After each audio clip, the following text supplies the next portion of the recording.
Hello, everyone, and welcome to RCTV. I'm Nick Elsner, joined by Mark Ciccone, here tonight at McNally Stadium. The Springford Rams take on the Boyertown Bears in some high school football. Mark, can you tell us how it's going to be tonight for the Boyertown Bears? Well, Nick, Boyertown is a struggling team. Their point differential is extremely high in the negative side. And tonight they come in facing a well-balanced Springford team on both the offensive and defensive side of the ball. So it's going to be a real test tonight for the Bears.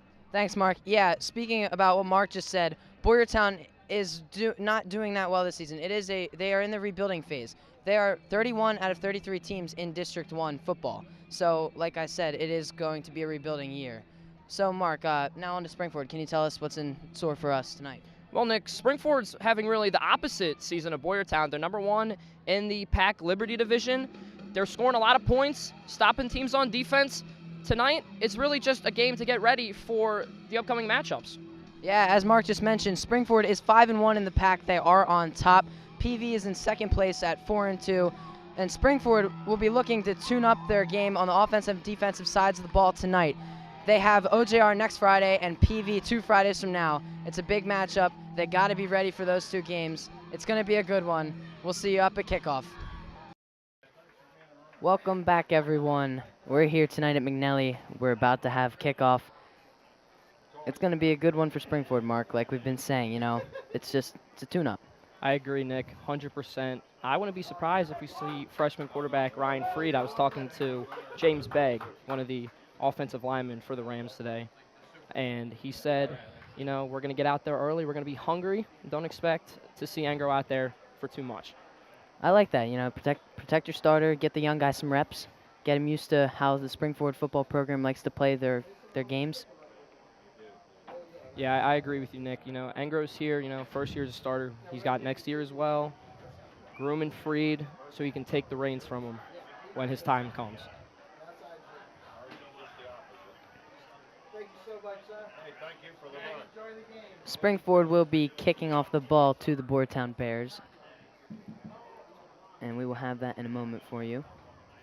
Nick, this is truly, it's such a different atmosphere for you and I, It really is. Especially me, this is my first really big game, I've been calling field hockey, girls soccer, football. You got the student section is rowdy and ready to go. You got fans piling everywhere as we're underway with a little squibber, and I can't wait. And a fumble. That one will be recovered by Boyertown, and he was hit hard. Yeah, that was risky, Mark. It was risky, but it was good special team coverage by the Rams right there. Yeah. The Boyertown Bears will have the ball at their own 20-yard line to start things off here.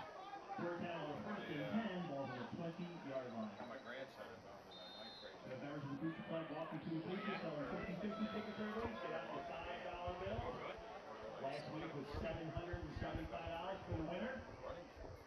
Keep that pop back up.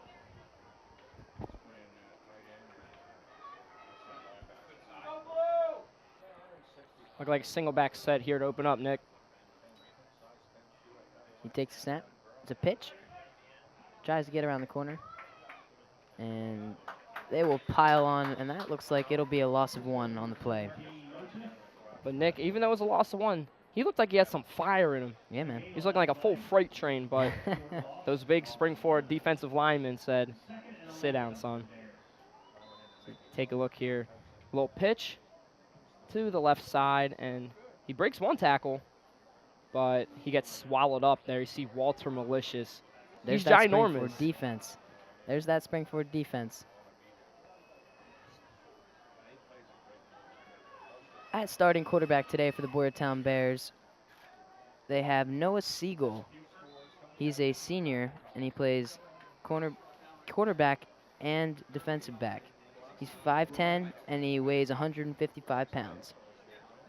He ran about a little bit of a read option right there, Nick, trying to confuse the defense, but he gained a couple yards, got a little bit back, but I don't know how I feel about that play call early on in the game. As, we're coming up our first third down. 3rd and 6 for the Boyertown Bears, ball on their own 24. Let's see what they can do on this one. Let me phrase that. That's not the play that I would have called on a 2nd and 11. Well, yeah, but we are not the coaches. We are not calling the shots. And we're going to get a 3 and out on the first drive, Nick. It's absolutely something you love to see early on in this game. You love to see it. You really do. You do love to see it. That's the RCTV phrase. You love to see it. Yeah. Well, we're going to make it the phrase this year. As you see, more fans are piling in right now, Nick. They are coming in herds here, Mark.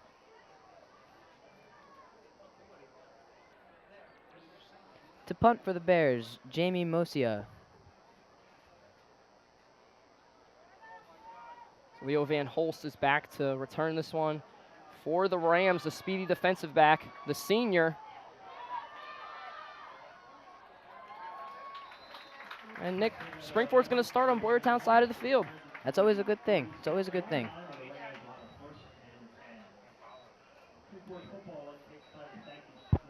That's good room for Engro to work with early on in this game to give them, you know, a good shot to score and really just pad on early. Yeah. So we do see Angro here in starting for the Rams. You know, Mark, I'm really curious as to how many reps you think they're going to give Angro until they throw in the Ryan Freed. He takes the snap, drops back, goes out wide for a quick screen. Stephen Brill right there on the catch, Nick. Friend of mine. Old buddy. Yeah? Used to play baseball with him back in the day. The good old days. The good old days on the diamond. But that was a nice throw right there by Angro. Low gain of 5. You know, gains like that are good early on in the game. Yeah. You know, you want to play 4-down football. You're not trying to get huge plays. You just want to chunk it 10 yards at a time. Although it would be pretty cool to see a deep ball to start off. Well, yeah. And Angro really they came right after him. Stephen Brill got that one, and he picks up another 2 on the play. This is crucial right here, Nick. They've got to get this one, Mark. They've got to move the ball at least 2 yards. And even if they don't get it, they're still in good position to even go for it on 4th down with the defense that we saw on the first drive. Yeah, they could go for it. They could kick a field goal. It would be a long one, but... And Angro's dropped in the backfield. He held on to that just a little too quickly right there, Nick. Yeah. It's a loss of 4 on the play. But they're still in they're in good field position. Only lost a yard. They're on the 39. I would not be surprised to see Coach Brubaker go for it here. But they got to hurry. It looks like they're going to go for it. Offense is staying on the field. Got 10 seconds here to snap it off, Nick. Crowd's trying to rally Springford here. Angro in the gun. Takes a snap. And they run it. A very nice play call right there by Coach Brew. That's just good blocking there by the Rams O-line. They make some big holes. Brill shoots through one of them, and he gets a couple of the yards needed for that 1st down. Brill is so strong and quick as we take a look at the replay. Now, a little bit of a high snap, but that doesn't matter. Brill, just like I said, using his size and his speed to his advantage, he finds the open hole like you mentioned and picks up a 1st down here for the Rams. It is going to be very important for the Rams to establish that run offense tonight. They need to keep the defense honest. You know, if you can run the ball, then you have a chance to do this. And there we go. Throws the touchdown pass. 7:18 left to play in the 1st quarter. The Rams go up 6-0 against the Boyertown Bears. The connection, Nick. Dante Bonani catching the touchdown. He is something. He definitely is. And you know what we like to say. You love to see it. You really do. That was a beautiful pass right there from Ryan Engro. I can't praise that enough. But Dante Bonani breezing by the defender with ease. Engro with the perfect lead pass. And as a result, Springford's up 6, about to be up 7-0. Hopefully. Hopefully. On the extra point. Knock on wood, Mark. Knock on some wood. Yeah, there you go. You know, as I was saying before that play, if you can establish the run offense, you keep the defense honest. They don't want to send too many rushers because then you leave guys open downfield, which is what they did. They were trying to get to Angro. They were trying to stuff those holes. And we'll take a look at this touchdown here. He just takes a clear snap out of the shotgun.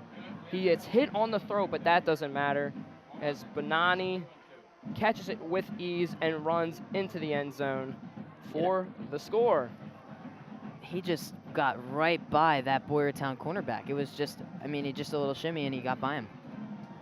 Let's take a look at the band tonight, Nick. They are almost as rowdy, even if more rowdy than the student section, and that's really something that's great about our school, is the amount of school spirit that all departments have. You know, Oh yeah, for sure. whether it's the band or the student section or even the cheerleaders out here. And even the fans, Mark. The fans Even are the really fans, a exactly. crucial part to this atmosphere here in McNally. It's just like any football game, whether it's college, high school, NFL, The band is what gets people into it. and even the crowd does too. Home teams love feeding off of the energy of Oh, the yes. crowd. That was a one's nice kick. kicked deep, and it Oh, will there's be a out of flag. bounds. That is a flag on the play. Can't do that, Nick. Yeah, that one was that was not the smartest move there, and the Boyertown Bears will benefit greatly from that one.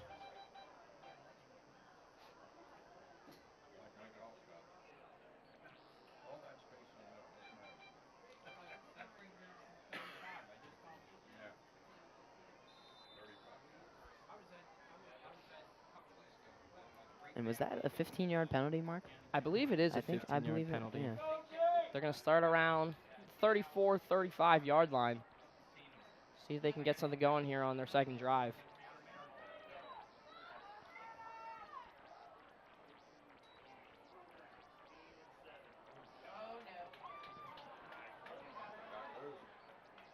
That was an interesting play call there. I thought I was a little confused myself from up here. I thought that was a wildcat snap looking at it first, but on a second look, we saw that the quarterback was just under center and he just pitched it back. You know, we've seen 3 pitch plays from Boyertown already in their first 2 opening drives. You take a look at it here. You know, you see These they send the man in signals- motion and just the pitch, and it's looking like Springford's going to swallow him up, but the nice stiff arm there That was a good stiff arm. He turned. from Jamie Mochia, and it results in no gain, or Yeah. a loss of 1, but That's good. It could have been a loss of 5. that was a nice job by him evading that loss. As they send another man in motion. We have our first pass from the Bears. And we got a flag on the play, Nick. See Leo Van Holst and one of the Boyertown receivers getting into it.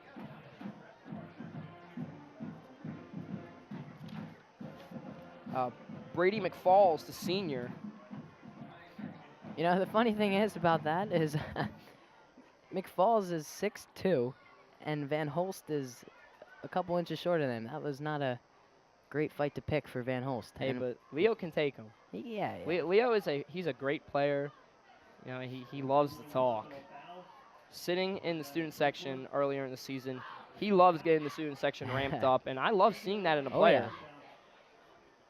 But the penalties are going to offset as they're on both players, and we're going to remain at a 2nd and 11 here for the Bears, or 3rd and 11, excuse me.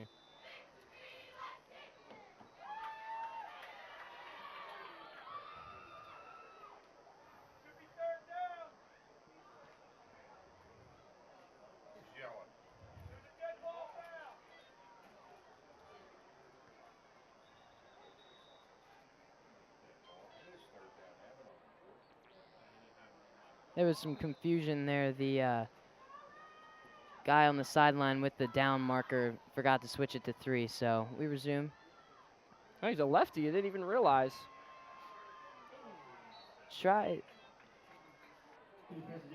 Macia tries to haul that one in with one hand, but he cannot get it in.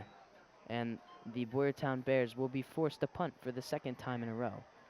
I mean, Nick, it's looking like he's favoring his running backs a lot early in this game. I mean, he's a sophomore. I get that. Usually what happens is the younger quarterbacks are going to look for their running backs and their tight ends a lot. He's looking scared on these opening drives. Yeah, I agree with you. He doesn't have the ability to stay in that pocket. He's got to establish the pocket. He's got to be able to step up if he feels pressure. And that punt will roll back slightly. Van Holst picks it up. He's going backwards. And Oh, that's there they go again. That's just not something you like to see. Why go backwards when you can just let that one drop 5 yards up? I mean, you hate to see it. Guys going backwards. Yeah, it results in the negative yardage, but really, Springford's offense is so dynamic that it really shouldn't be a problem. It shouldn't be, but it's just a stupid mistake. It is a stupid mistake, but they happen. They do. That is true. I mean, no player is perfect. You're going to make mistakes, That is true. and it's better that they happen now come playoff time. That's true. The Rams looking to get another scoring drive going here. They have the ball on their own 30. We have 6:12 to play. Springford leads Boyertown 7-0. Angro called the audible right there to go to the shotgun. They got the screen. That was good coverage right there by Boyertown. Yeah, they wrapped him right up. Nick Teets, the sophomore, with the reception. And the gain of 1, you see, Nick. He called Brill into the audible, setting up the screen, and Teets really just, he couldn't establish anything. You know, he tries to hit him with the juke, tries to reverse again. And that Boyertown defense was not being fooled there. They were all over that one. And Springford throws another short screen. And Benani fights for some extra yards. And it'll be 3rd and 5 or 6. 3rd and 4, excuse me.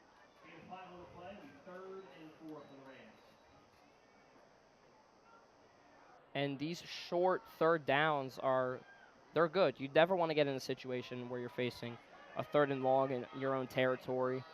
So Springford's in a reasonable place right now. You know, they got Brill set up in the shotgun, Engro's left. We'll see what they do. That was a nice pass. Very nice gain there.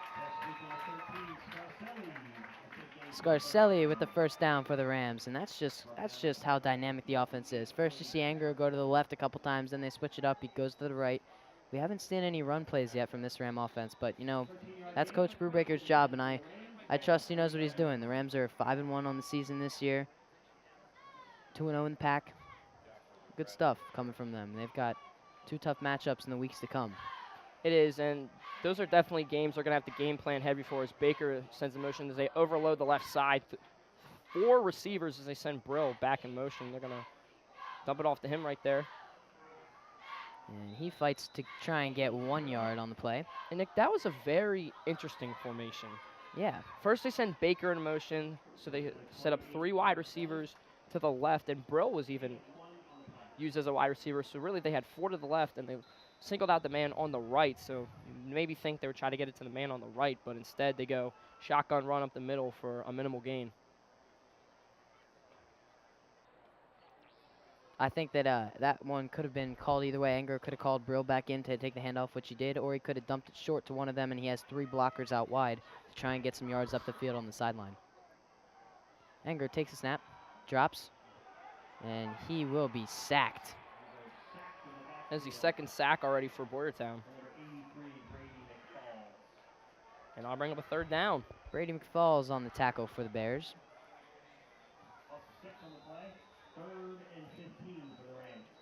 And Nick, this is what we were talking about just a few seconds ago. You definitely don't want to be caught in these situations, but if there's anything that Angro shows us, he can throw for a lot of yards down the field. Oh, yeah. And he can use his legs. That's something I like about Ryan Engro's game. You know, he's a dual threat. He is a dual threat quarterback. And he's been one ever since we were little. I played 1 year of tackle football in 4th grade, Mark. Did you really? I did. Oh, that was a very nice throw there by Ryan Engro. Just missing Blaise Scarcelli. Scarcelli just couldn't haul that one in. You know, that was pretty good defense there from the corner. You know, it was a tight space to throw that ball into. Engro let him a bit much, but you gotta be able to come up with those catches. Like if it hits your hands, you gotta haul it in. And this will force Springford to punt. See, that was a nice pass. You take a look at the replay. It was just a little bit out of Scarcelli's reach. And now Springford, 1 of 3 on 3rd downs in this 1st quarter. There will be a flag on the play. There will be an illegal substitution against Boyertown, and that will move the ball up 5 yards and make a 4th and long into a 4th and 10. not much better, but they're still going to punt the ball away. Hopefully pin these Bears back in the inside the 15. That would have really helped if it was a 4th and 10 already. Get a 4th and 5. I would have kept the offense out there. It's a nice punt there. Save it, save it, save it. Oh, very nice defense. That could have turned into a good special teams play there, Nick. That was good hustle and effort there from the special teams. One guy tries to hit it, keeps it in, but it just took a wonky bounce and bounced in the end zone for a touchback. It's very, very good effort there. Boyertown heads out for drive number 3.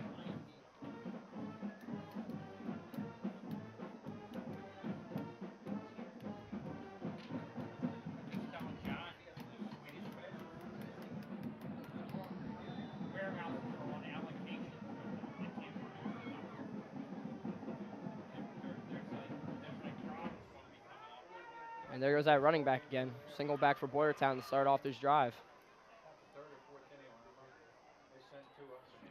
He's under center, and There's that a one will be a fumble. fumble. Springford, looks like Springford got a hand in there, and they're saying that Springford came up with the football, and Springford has that one inside of the 10. That's a very nice defensive play there, Nick. As you take a look at the replay, they bring the pressure immediately, and that's just a very nice tackle. We've seen a lot of those QB sneak pitch options there to that running back, and they've all been unsuccessful for Boyertown, and this one has been very painful as Boyertown ends up with Springford inside their 10. It sets up a nice opportunity to put more points on the board. That was such a nice play, and Boyertown's got to learn. You can't go with the read option or the pass back or the toss on every play. You got to throw the ball. Brill gets that one and picks up a few yards to the Rams. And those little chunk plays, Nick. Many people don't think they're good, but you got to value them. You can't just get 9 yards on every play. You picked up 4 right there, and it's 2nd and goal. Rams have the ball on the 5. Yes, they do. 2:53 left to play in the first quarter, and the Rams are knocking on the door for the 2nd time. Got RPO, and Engro gets thrown to the ground. He's dropped for a loss of, looks like 5. Nick, that's Boyertown's 3rd sack of the first quarter.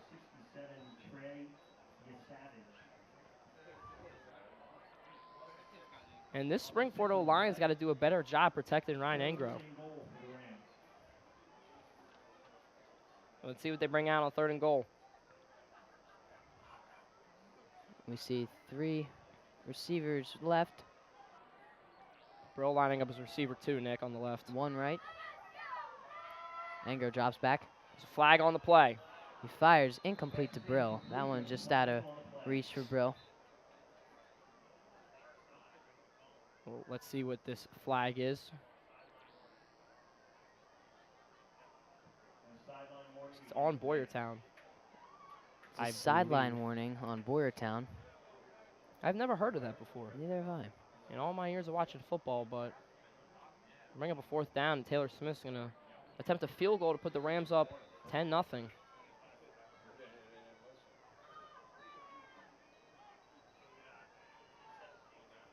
In games like these, you know, you want to score, well, any game, you want to score all the points you can, but it's crucial to hit these 30-yard field goals, 25, 30-yard field goals.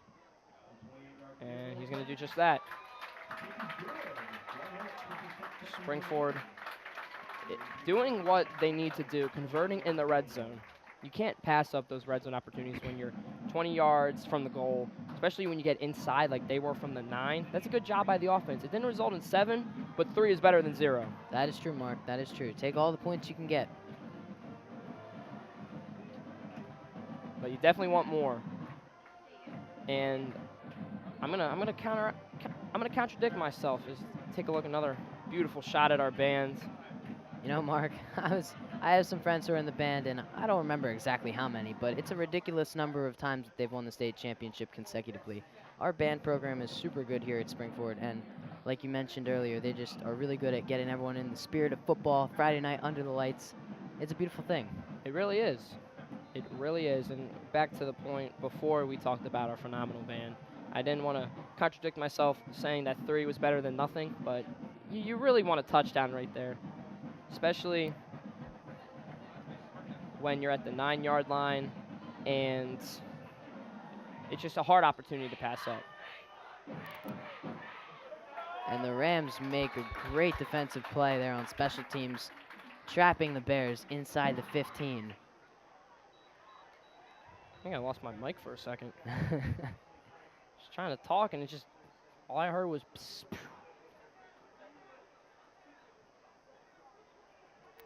Kickoff returns to the 14-yard line where the Bears on 1st and 10.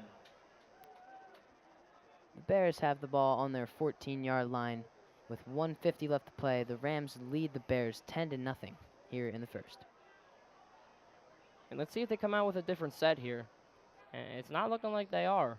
It looks like the same setup, Mark. Single back for every single play. They look to go like a little sweep.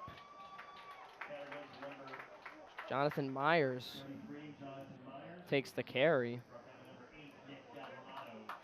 Nick Del Romano for the Rams making the defensive stop. And he holds the Bears to no gain on the play. And it'll be 2nd and 10, ball on the 14. They really got to look to throw the ball, Nick. I mean, the run's just not working. Springford's defense is too good. They're stuffing those holes. And I know they love the run. Why not go for a little RPO?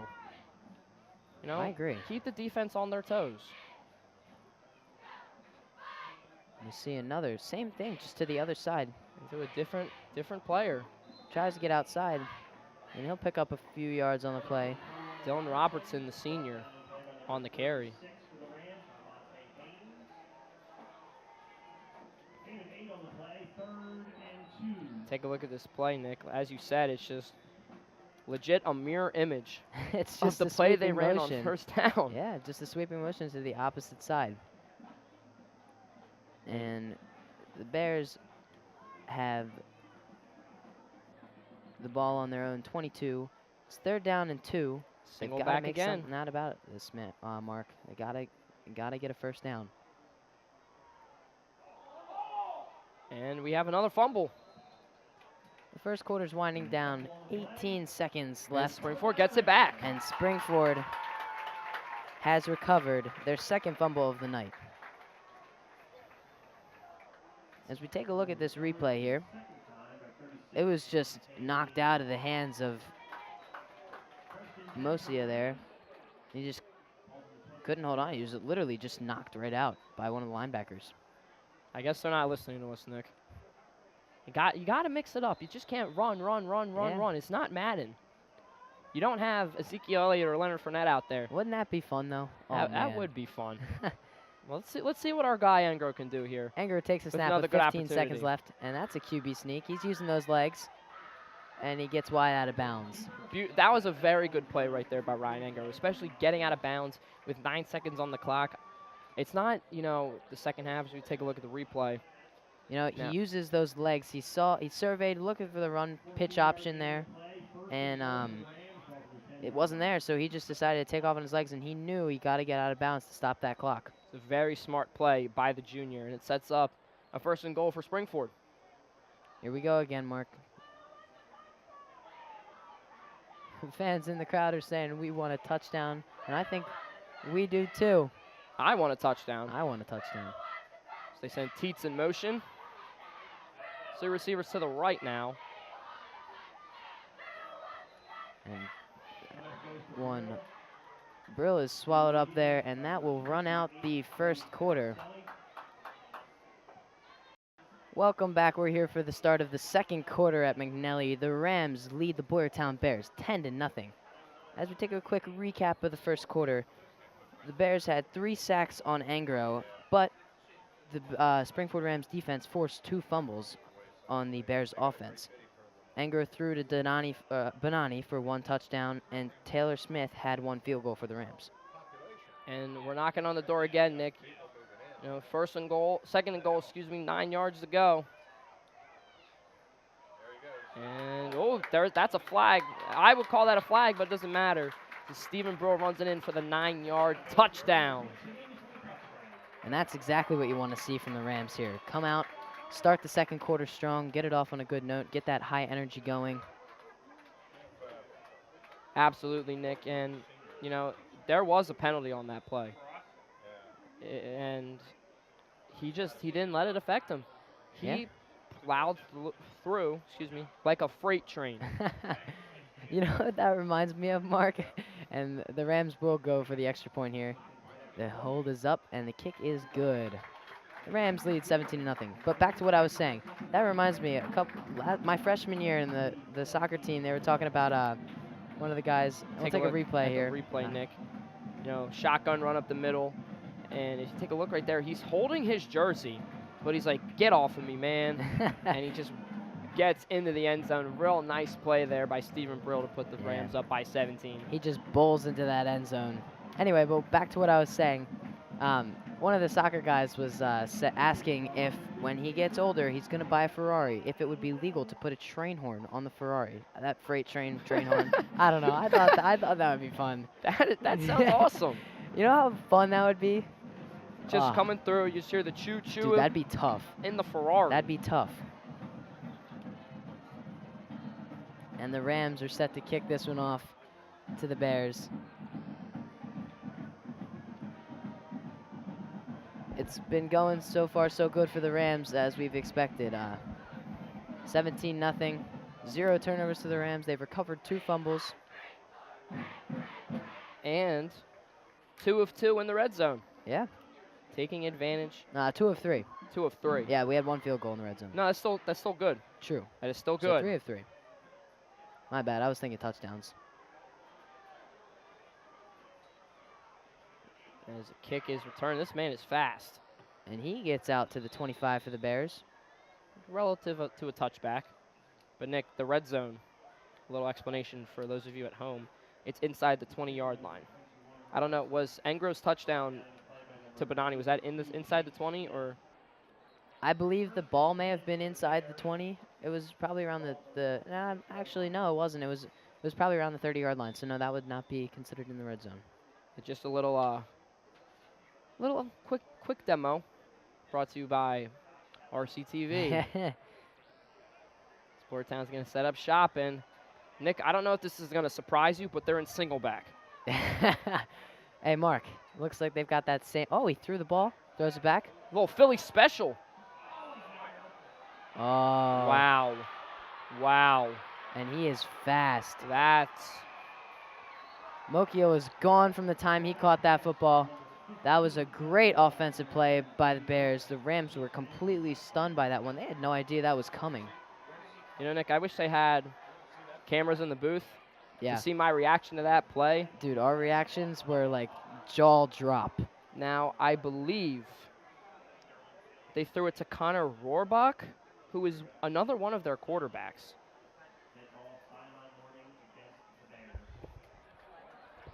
There is a flag on the play. The Bears sideline came out onto the field.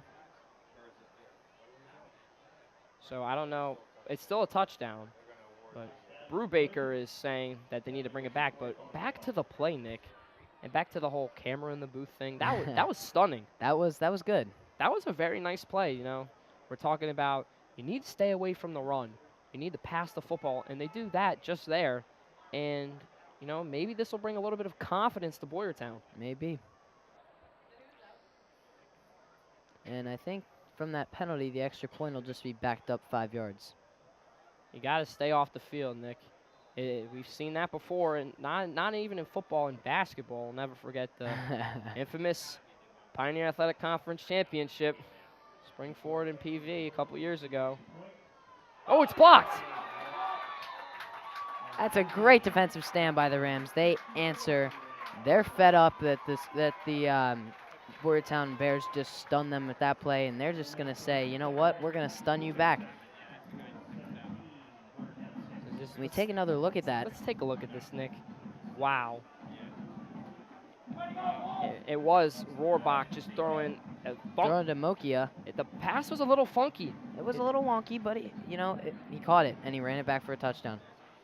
And he is fast. Machia is fast. Yeah. But very nice job by the Springford special team unit to sort of make up for that big gain. Hey, it's one score. Let's get another one for us right here. Yeah. And the Bears are a little late to come out to the field. The coach was talking to them about, well, who knows what.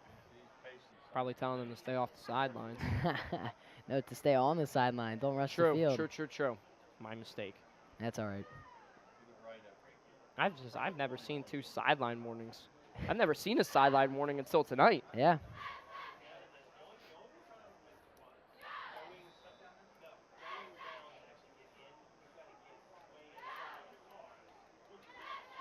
And the Bears kick this one away to the Rams. A little bit of a squib there. And that one goes out of bounds. I don't know what he was trying to do there. He just gave the Rams great field position. Mark, that went out at the 30-yard line. That's 2 kicks now tonight, Nick. 1 by each side that went out of bounds. The Rams are going to get that one. Oh, it's a re-kick. It didn't go down far enough. I don't even know. Like, I can't even explain that kick. I don't know if he was attempting a squib. I had no...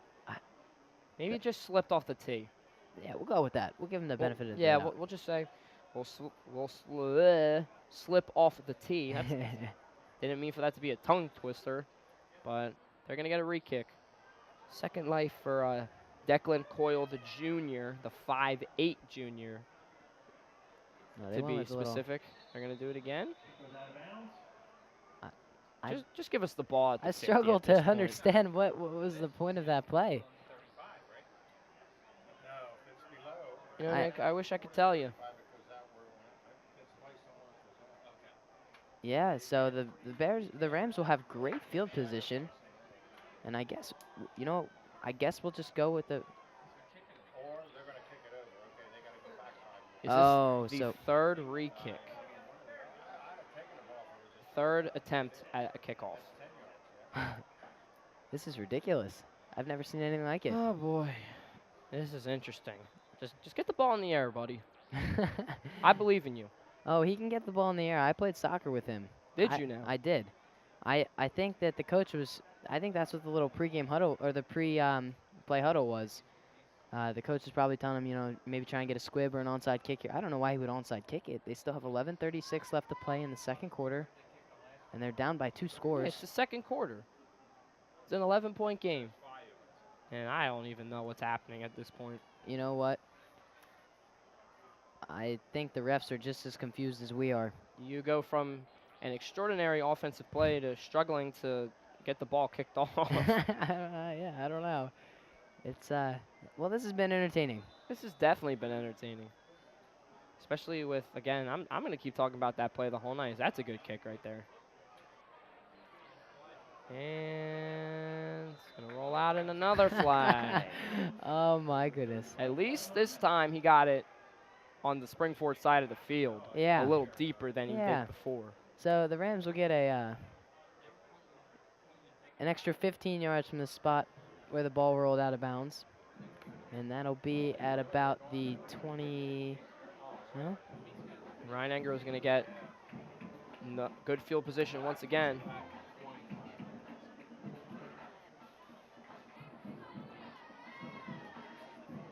What is? They're kicking again. Oh my goodness. I feel like I don't even know anymore. I don't know what's going on. I feel like I'm watching a soccer game with all these kicks. I feel like I'm watching our amazing boys soccer team go out there. Yeah, man. Boys soccer ranked number 3 in the District 1 power rankings. That is the tied for the highest district seeding Springford boys soccer has had under the head coach Brent Kissel. And this should be good right here, and it is. It is fielded at the 25. And Nick Yuba runs into his own blocker.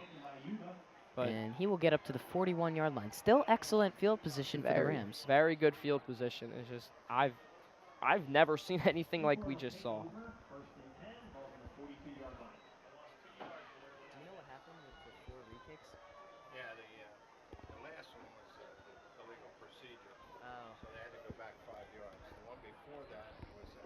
the Springford offense treads out. So we'll take over at the 42-yard line. So that brought 10 yards from your 35 to 25. Gotcha. All right, thank you. You had to kick twice. And then this one out of bounds down here too. So All right. was the procedure for that. We got shotgun to open up here, Nick. Angro drops back. He's looking deep. Oh, Stephen Brill! Stephen Brill with the speed and the touchdown. That is an amazing play. comeback. You know, Mark, we were just all confused. It was dead. You know, I don't know what Boyertown's motive was on that one. But you know, Springford comes back. They just throw one deep ball, like you said. You were looking for it. I You was know, looking it was for beautiful. the big shot. It was beautiful. And that was such a nice throw. And Brill just using his speed there. They can't tackle Brill, so they're grabbing his jersey. They did have a flag on the play, but it was a horse collar in the end zone against Boyertown. Springford said they didn't want it, and they'll kick an extra point.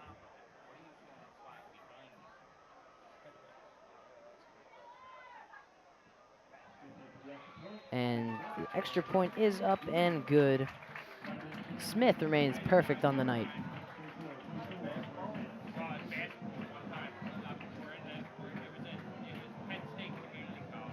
Take a look here, Nick. Lining up in the shotgun. Angro just dropped back, and he knew all along where he wanted to go with that football. And Brill just with that impressive speed. Just And there you see there's the- that horse the collar. Yeah. It's the impressive speed, though, of Brill. You know, he just blew right by that defender. And that's what you like to see. You love it. You really do. You love it. There it is again. You know, I think we should just make that an RCTV cliche. Maybe put it on the back of the shirts. You know what? You We love get to to see design it. the shirts this year. Do we really? Well, I think. Merge was saying maybe. So I'll have to ask. Hopefully we can get that quote on the back Obviously, of our gotta shirts. keep the hashtag on the back. Or of course, maybe we can put it on the front. Under the RCTV crew, we can maybe put like You love to see it. hashtag you love to see it. Or maybe just the abbreviation. So let me write this out in my head. You love Hashtag to see. YLTSI. It's funky, but it works. Oh, I love it. It's going to be a trademark. Oh, gotta get it filed. No, yeah. Don't want anyone to steal that genius idea right there.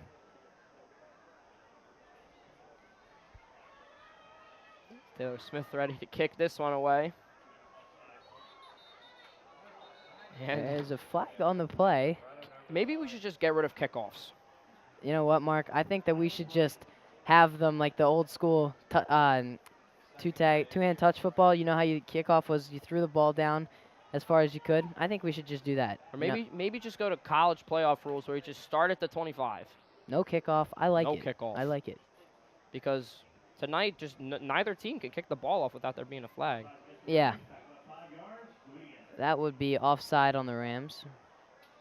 The rushers ran over the 35 before Taylor got to the ball. And they'll do it again.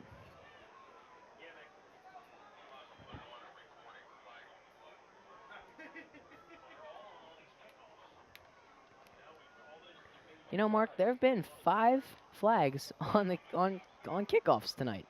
But there we have a successful one, Nick. Yeah, seriously. And he pushes through, and he gets some extra yards out at around the 31-yard line for the Boyertown Bears. Zach High on the tackle for the Rams. I don't think Boyertown's going to have another play like they just did. I don't know, dude. I think Springford's going to definitely anticipate whatever they're going to pull out of their back pocket. But Well, you know, I don't think you really can anticipate something like that, like a little trickery.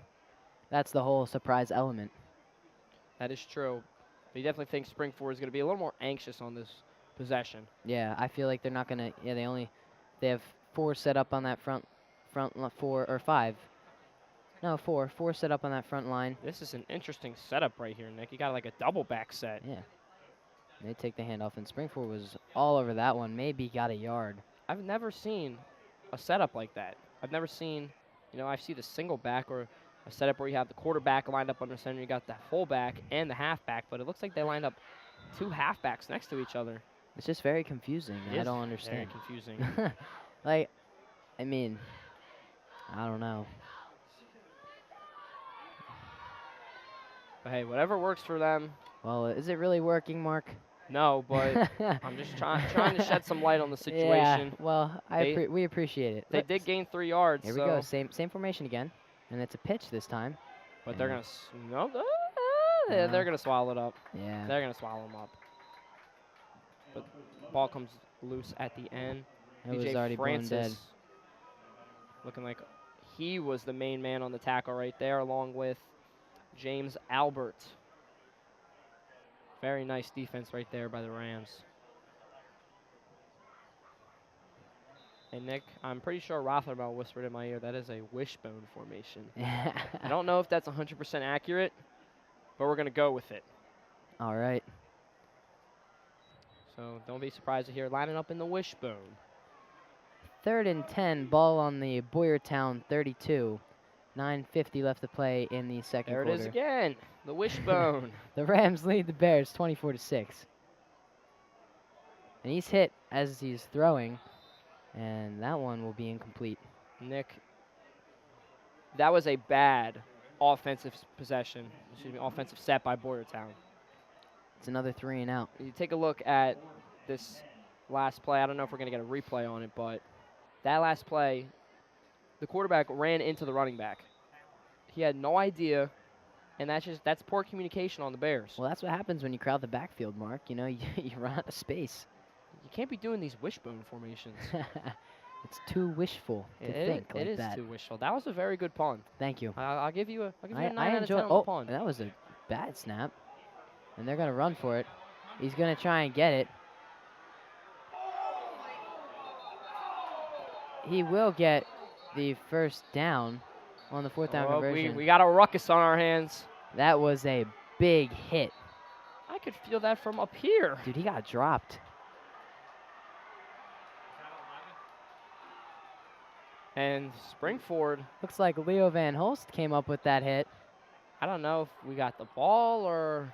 And Bruce telling everyone, Coach Brubaker's telling everyone to get back on the sidelines. He doesn't want to get a penalty for running out on the sidelines. That's not a hit you want to see, though, Nick. Not in high school football. No, not in any kind of football. You don't want to see those hits. That was a hard hit. Telling by the people's reactions in the booth, sounded like it hurt. There is a flag on the play. Personal foul on Leo Van Holst for that huge hit. And Boyertown will move the chains at a cost.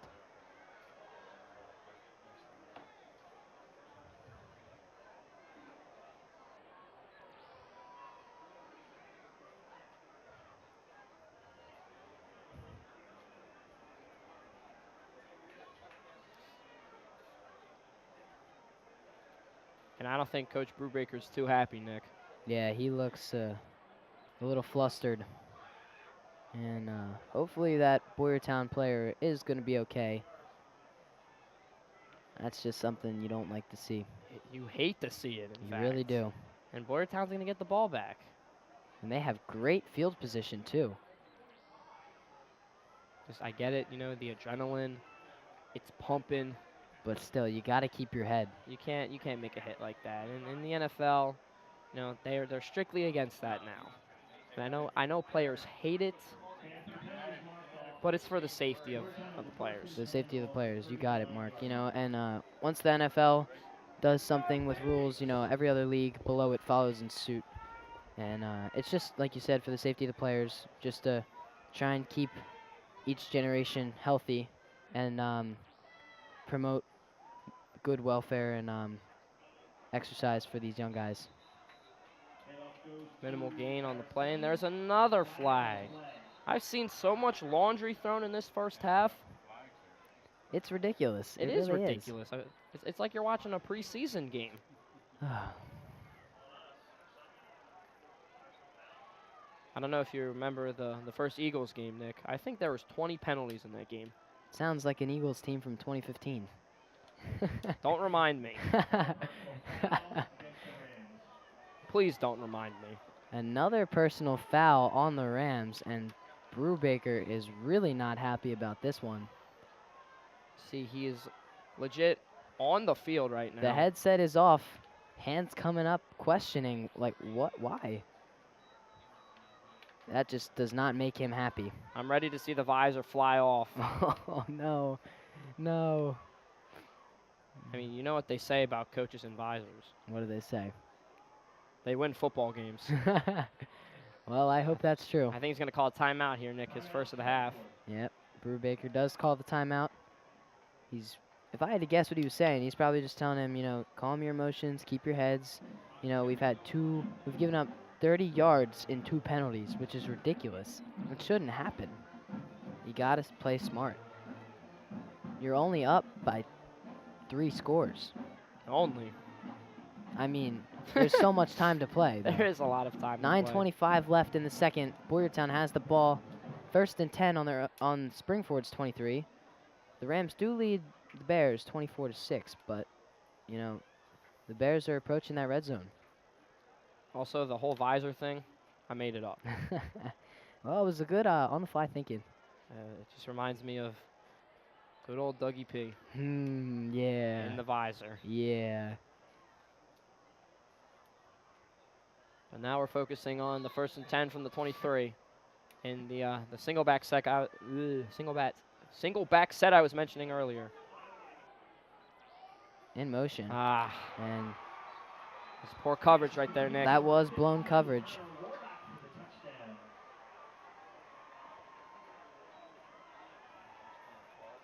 That was a little quarterback-to-quarterback connection right there. Springford's really got to tighten up the reins on defense, Mark. If they do this coming in next week, in 2 weeks, they're just going to get blown away by O&J and PV. Like, they've got to tighten up on defense. They've got to make smarter plays. You can't give up 30 yards of penalties in 2 plays. Oh, and another blocked extra point. And That's a Nick, good special team stand right there. It is, and I believe it's worth noting a little bit that Boyertown's got a little bit of the student section as we take a Yeah. look at the replay here of the touchdown. You know, it just drops back. Rolls out a little Semi-decent bit. blocking, and not the best pass in the world, But it works. it got the job done. And Boyertown cuts the lead in half. But back to the Boyertown student section. It's looking like a jersey out. Yeah, that's what I'm Tonight, seeing. you I know. see some Eagles. Why do I see a Broncos jersey? Or is Fir- that a The first jersey I noticed was the Travis Kelce jersey right there, front Chiefs, center. Chiefs. Yeah, you know what? He's a fun player to watch. He is a fun player to watch on my fantasy team. Now, let's have a kickoff here. But I do see that Wentz jersey, and that's what I'm liking. It's my hero. I like that. My hero, Carson Yes. Wentz.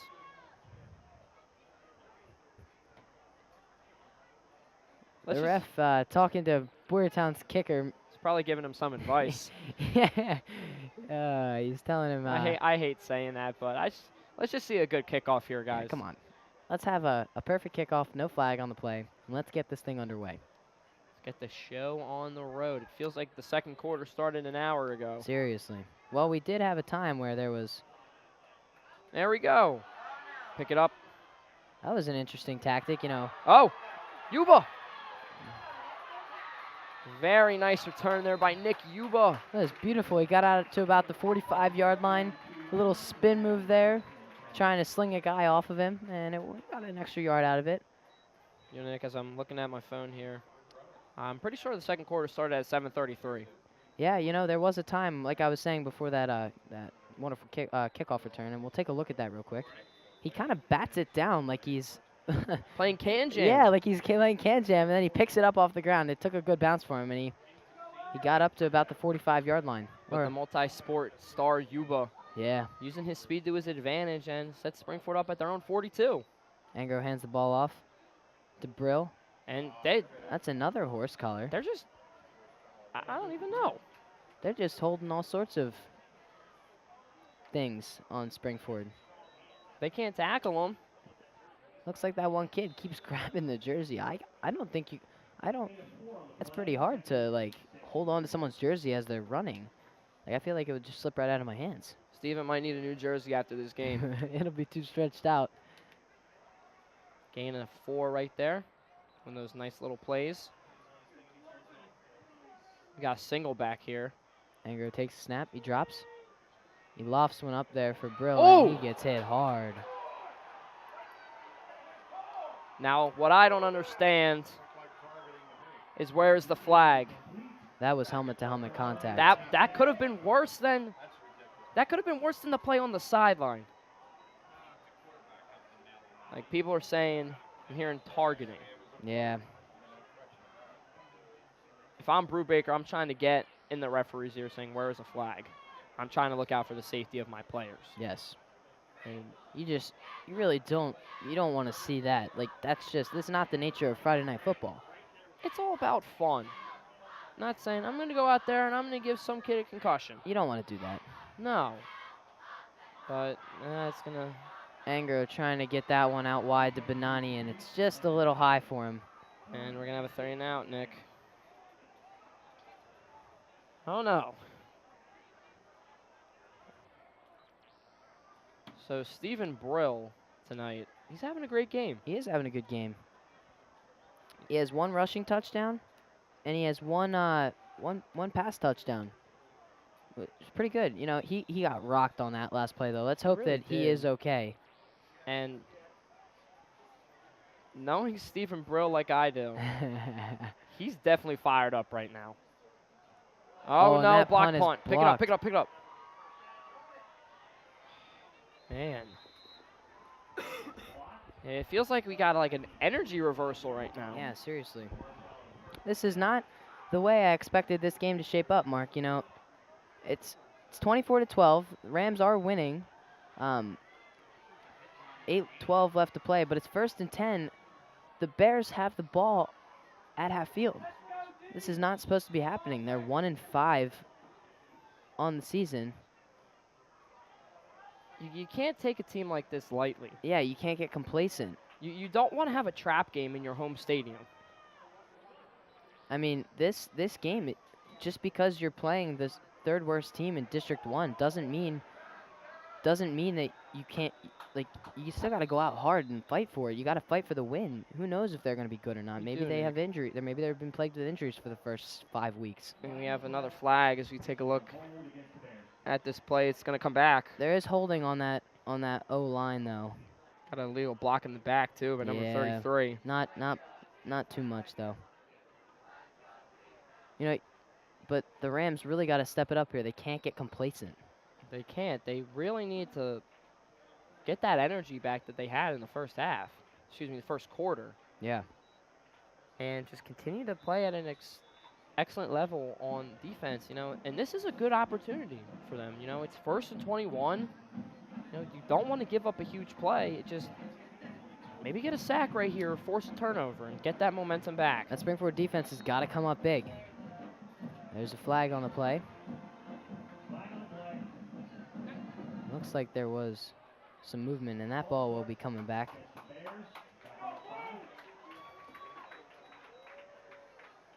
Got a false start on Boyertown, Nick. Bring up a 1st and 26 now Oof, from the Boyertown that's just devastating. 39. 7:41 left to play in the 2nd quarter. The Rams are still leading the Bears 24-12. You know what I want to see right here? A pick? Defensive touchdown. Pick 6? Defensive You know what, Mark? touchdown. I would love to see it. Get that momentum back. We got to get our student section into this. Yeah, And we he gotta- sends one deep. We got to go talk to James Mullen, maybe. At Get him fired up. halftime, we're going to go get that student section fired up. Absolutely. But a pick 6 or even just a turnover in general. Flip the switch. We need to flip that switch. Get the energy running in the And Nick, opposite direction. the student sections, you take a look at the beautiful view All black. of the blackout tonight. See next to the Kona ice truck. Yeah, See our cheerleaders and Our players. we have, in my opinion, unbiased. Yeah. I think it's the best student section in Pennsylvania. If they don't start cheering, it's not going to be. And Fumble! there's a fumble on the play, and Springford recovers that We're one. gonna get it. That's exactly what we needed right there, Nick. That is, and That the is- student section's getting into that one.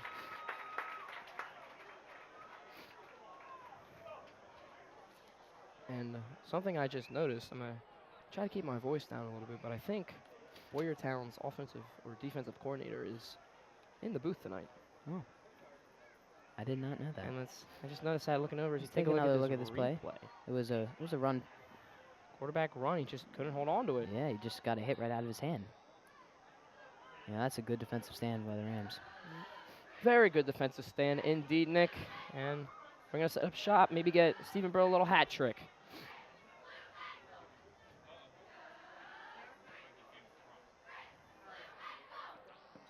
Cheerleaders trying to get this crowd fired up as Angro feels the pressure, and he will be dropped behind the line.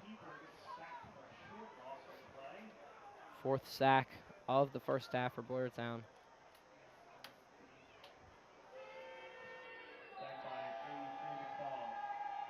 And Nick, on that sack, Engro tried to make something out of nothing, and he just couldn't find a hole. The pocket collapsed on him. But you like seeing the effort right there. You know, as you take a look You here. see here, yeah.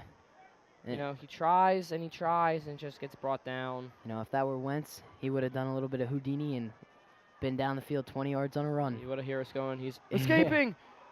A nice pass. Dante Bonani for his second touchdown of the game. That was Beautiful. a beautiful throw by Engro. It's bobbled by Bonani, but he reels it in for the touchdown. And that's a great example of how to bounce back from a little bit of a shaky time period in the second quarter. He's something else, Nick. They both are. Engro's 3rd touchdown of the first half. And his second to Dante Bonani, his favorite target.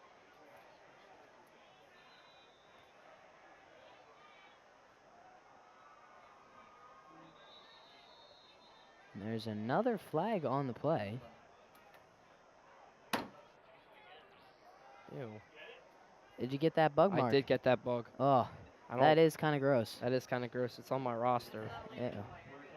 No, We had a lantern fly in here one time. Oh boy, Several lantern flies. they are all over this box. I want them gone. I've got 3 dead ones in front of my face. Let's try this again. No bugs. Half the distance to the goal line, which isn't really that much. No bugs, no flags. And Smith puts that one up, and it is good. He remains perfect for extra points and field goals tonight.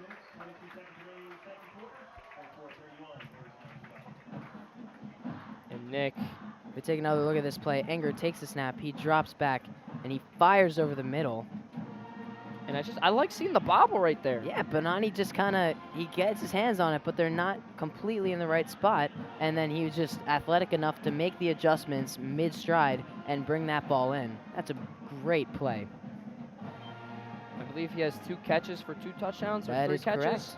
I believe 3 catches and 2 touchdowns. Love it. You really do like to see it. And let's see, Springford. So let's get this running clock going. They have to be up by 35 points to get that running clock going, so I'd like to see it. Let's get another one, Rams. Oh, really? It's 35 points? Yeah. I didn't know that rule. That is what Rothermel informed me before the game. The more you know. That's right. You learn That's how- something new every day. I'm doing that SpongeBob thing. He's got the rainbow. Some imagination. With the Imagination Station. with the 19-point lead here. 6 minutes to go before That's halftime. quick math, Mark. Thank you.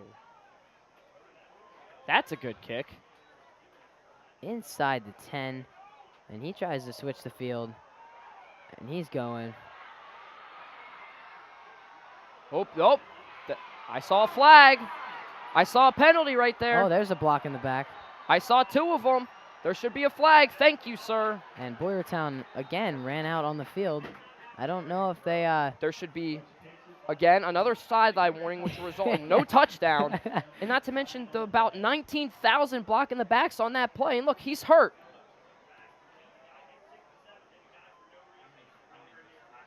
Is that Taylor? Let's just wait to see this all unfold. And that is not good. That is our kicker, I believe. Is Down, it? down right now. I don't know if that's number 83, but I can't tell. doesn't look good. Yeah, that's Taylor. Oh no. We'll be back shortly. While we were away, we discovered there was an illegal block in the back on Springford's kicker. Well, against Springford's kicker, number 83. Taylor Smith was injured during the play, and he is being helped off the field at the moment. The Rams have the ball at their own 35. Oh, just kidding. The Boyertown Bears have the ball at the 35, at the spot of the foul. You know, Nick, you hate seeing injuries, but I want to see this Springford defense get fired up right now. And that one is thrown into the ground. He gets hit on the throw. And that's good pressure on the for the Springfield Rams on that Boyertown quarterback. And I'm angry right now. I'm not even gonna lie. I did not like that. You hate to see it. You really do. It's uncalled for. It is.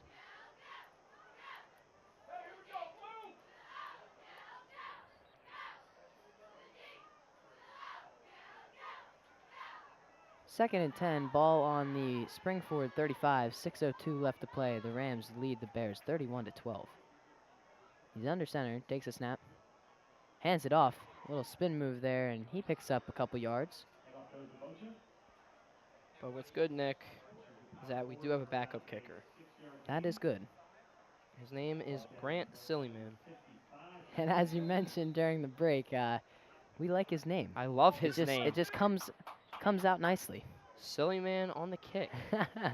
I love like it. And for those of you who might not know who the potential new kicker is, he's a 6'2", 175-pound junior. He's a big boy. He is a big boy. Well, Taylor's a big boy, too. Taylor is a big boy. Oh, that Takes is a snap. awesome. Fumble. And the Rams end up with another Beautiful, Nick. recovery. And that's what you like to see, Mark. You know, a great defensive stand after some controversy, and you just keep your team going. You're fighting for your teammates. It's just a great thing. Let's take a look at it right here, So Nick. he gets hit as he's pitching, and then the halfback wasn't ready for it, and you just can't get it. And the Springford defense, they're electric right now. It's electric. We need to get that Eagles defense out here. Do the electric slide for us. And Springford takes over at their own 33. Ryan Engro is going to keep doing his thing. Drops back, and he's hit as he throws. Oh. Almost intercepted. It's got to be better protection there from the Rams O-line. Not a good pass right there, Nick. Well, he was hit while he was throwing. He was but hit. He should have. Should have just threw that one away to the sideline. Yeah. That's all right. It didn't result in anything. So Another down, another opportunity. that's right.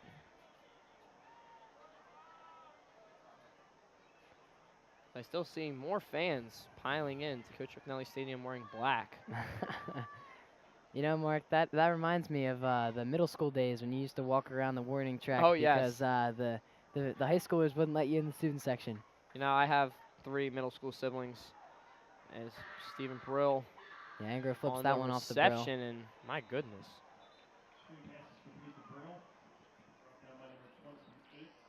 But, you know, my brother couldn't be here tonight. Was not very happy. My sister's had a softball game. That's where he is right now. My sister is here. She is in the student section, I believe. But we got to get that student section going at halftime. We got to run down there and hype them up. 4:40 left to play. The Rams lead 31-12. Ball on their own 35. It's 3rd and 8. They got to make something out Ooh. of here. And that's a nice catch. It's a great throw by Engro into a tight space, and the Rams move the chains. Nick Teets. You know, he is another multi-sport varsity athlete.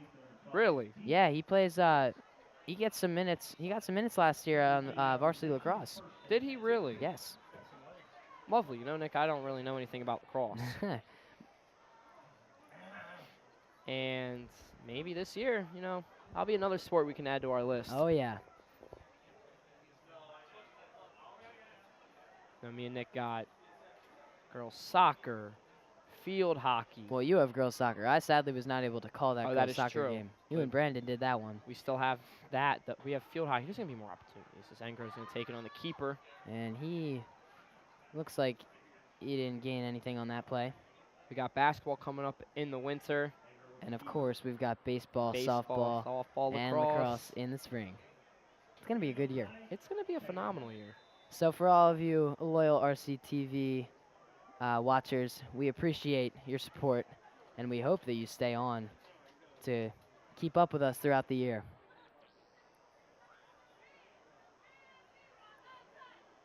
Second down and 10, ball at the Rams 48, 3:23 left to play. Angro throwing, complete for what looks like a first down. That's another completion to Teets. And he's coming up big here as the second quarter starts to wind down. And we have an injured Boyertown Bear on the play. And we're going to check out this replay here, this last throw to Nick Teets. It's a nice throw right there from Engro. He had It's a good great time. throw. And these Boyertown players they're just grabbing on the shoulders, grabbing on the jersey. Yeah. And we'll be right back here in a few short moments. Hamilton was adopted from a rescue in 2008. He really likes to be around people. And as soon as I start to make my breakfast, Hamilton is right there. I get out my mat and I'm doing a downward dog and he's underneath. He's quite the pug about town. He gets invited to a lot of parties. He knows he's a pretty big deal. I mean, look at this little face. How could you not love him?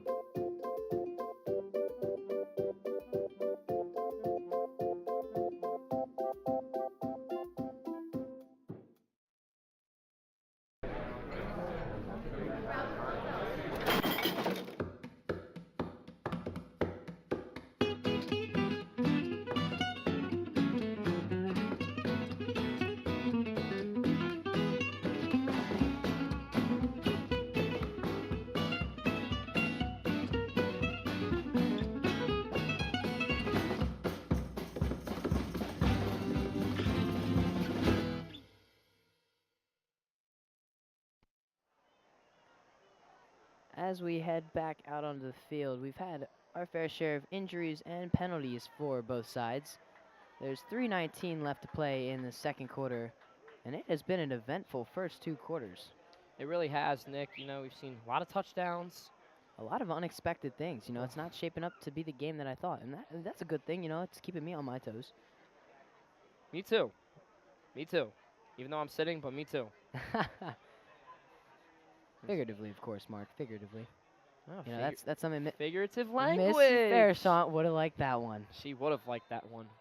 The Rams are up 31-12. The ball on the Bears 39. It's 3rd and 1 for the Rams. Anger's in the gun. Takes the snap. Hands it off. And that's That'll be a first down. For that the should also Rams. be a penalty. Yeah, on Engro, See a it. little bit of a late pushing there. But it's fine. We got the first down. It's all That's all that good. matters. The chains are moving. We'll take another look at this. Engro just a quick handoff there. And Engro gets hit in the face mask there. That should have been 15 yards. Engro takes the snap. He's thrown wide. And that's an incomplete ball.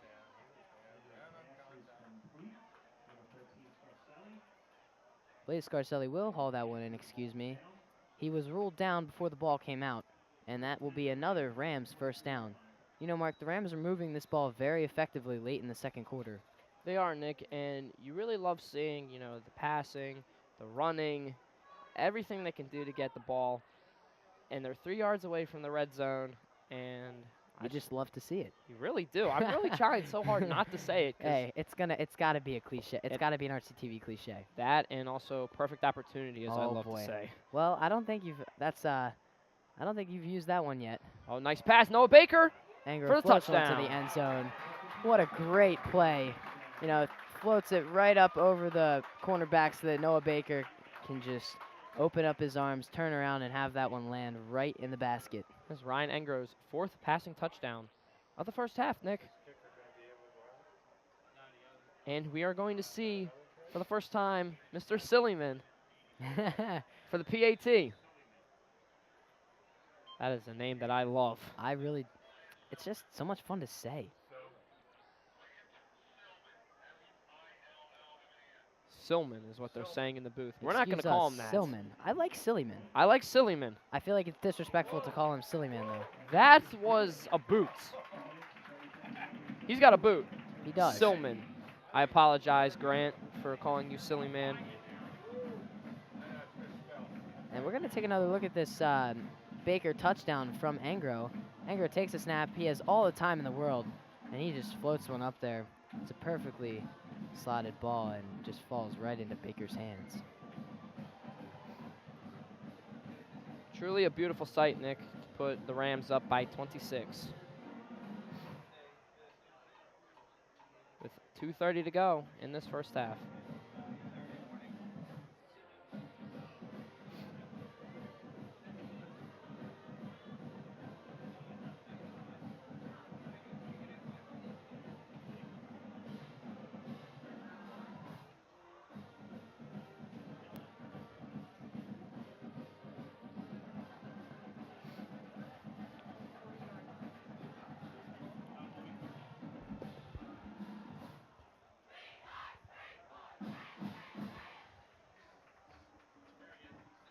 And Silman sets the ball up on the tee. They have a quick little team meeting before the kickoff. And he lines up to boot this one. Hopefully there's no penalties on this kickoff. I hope not. I don't know if he's got any action before, Nick, but Yeah, we'll get to see him. a First little bit look. of a debut. Yeah. Yep. And that's a very nice Oh kick. boy, he boots that one. And it falls back at the 2. He's got a leg. And Oh, Boyertown. no. Get him, Grant. And Silman's got He's wheels. fast. But And it is no use.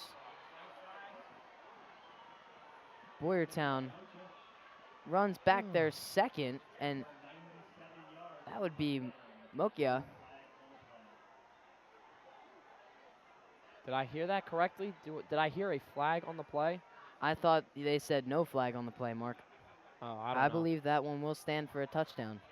I just heard flag, and I heard, and you know, kick return flag. Yeah, usually means it's coming back. You assume it at this point. 2:17 left to play in the second quarter. The Rams up by 20 points. They lead the Bears 38-18, and the Bears will try for the extra point. That man is just sprinting to his O-line position. Is he the snapper? Looks like it. Oh my! I guess he forgot.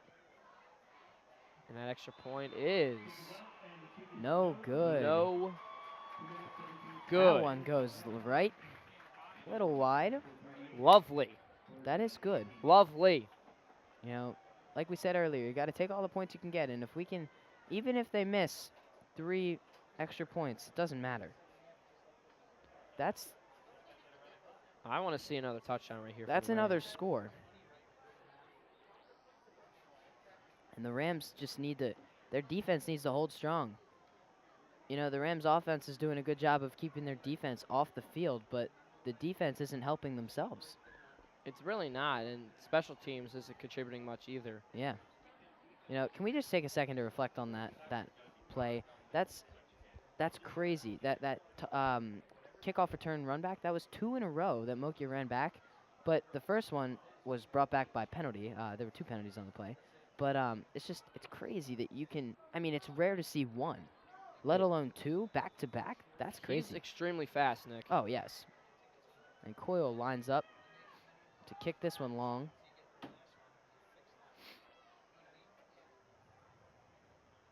And that one will be a squib. Interesting. Squib before the 2-minute warning. And the pile just gets moved. And he will finally, Delb will push his way to the 49-yard line. Nick, we are 8 seconds from the 2-minute warning Or 48-yard line, excuse me. here in They half got- number 1. What do you think, Brew's going to let it run down to the 2-minute warning, or do you think he's going to try and get one last play? They're definitely gonna get a play in because clock stops on the kickoff. That's true. But That's true. we'll see what they can do. Maybe they'll just do a little run, or maybe they're gonna say chuck it. Yeah, I think they're actually going to try and hold the ball, establish a little bit more of a run game to try and keep the defense off the field. I think that's a problem the Rams have been having. They've been 3 times now they've thrown deep, and they haven't given the defense any time to rest. Yeah, they're getting these quick touchdowns. See Baker using his size and speed to his advantage as he's reached the 2-minute warning. And he gets the first down. And I really think the defense, they've just been tired. They have. They look a little sluggish. And we'll take another look at this Baker reception for a first down. It's a screen play here, Nick. Angro just takes a snap, flips it out wide, and Baker makes a nice move and some good blocking there. He's so big and fast that he can do whatever he wants on the field. He's another multi-sport varsity athlete. Noah Baker starts for the Springford boys basketball team. And that one will go to Brill, who picks up approximately 5 on the play.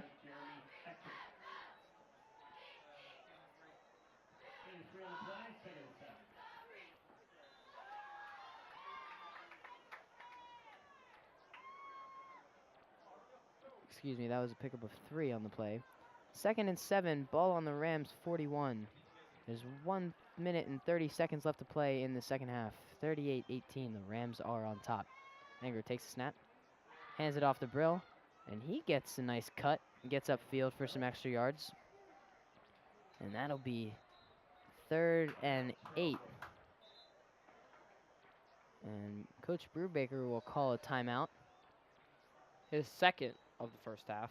He's got Is that one how to go. do they get 2? They get 3.5. 3 per half? Yes. Okay. And that's something you want to be smart of. And on the timeout, I think it's worth noting that Taylor Smith's going to try to warm up. Yeah, we see him over there with the field goal net. He's stretching out that left knee. Something you really like to see right there. Oh, yeah. And, I really have to wonder what Coach Brubaker could be telling the guys here in the huddle. Maybe telling them just run it out a little bit. Try and get another touchdown if you can, but run down that clock. We're getting the ball to start the second half. Yep. Maybe you're going to say, hey, get in the field goal range. Let's see if Taylor's good to go. If not, touchdown could be the way to go. Maybe. Yep. Brill's in the backfield. I'll see. Angro's in the gun. Takes a snap. Hands off to Brill. Oh, nice play there by Angro to avoid the sack. He tripped me out on that one. I thought he gave it to Brill. And Angro will move the chains for the Rams.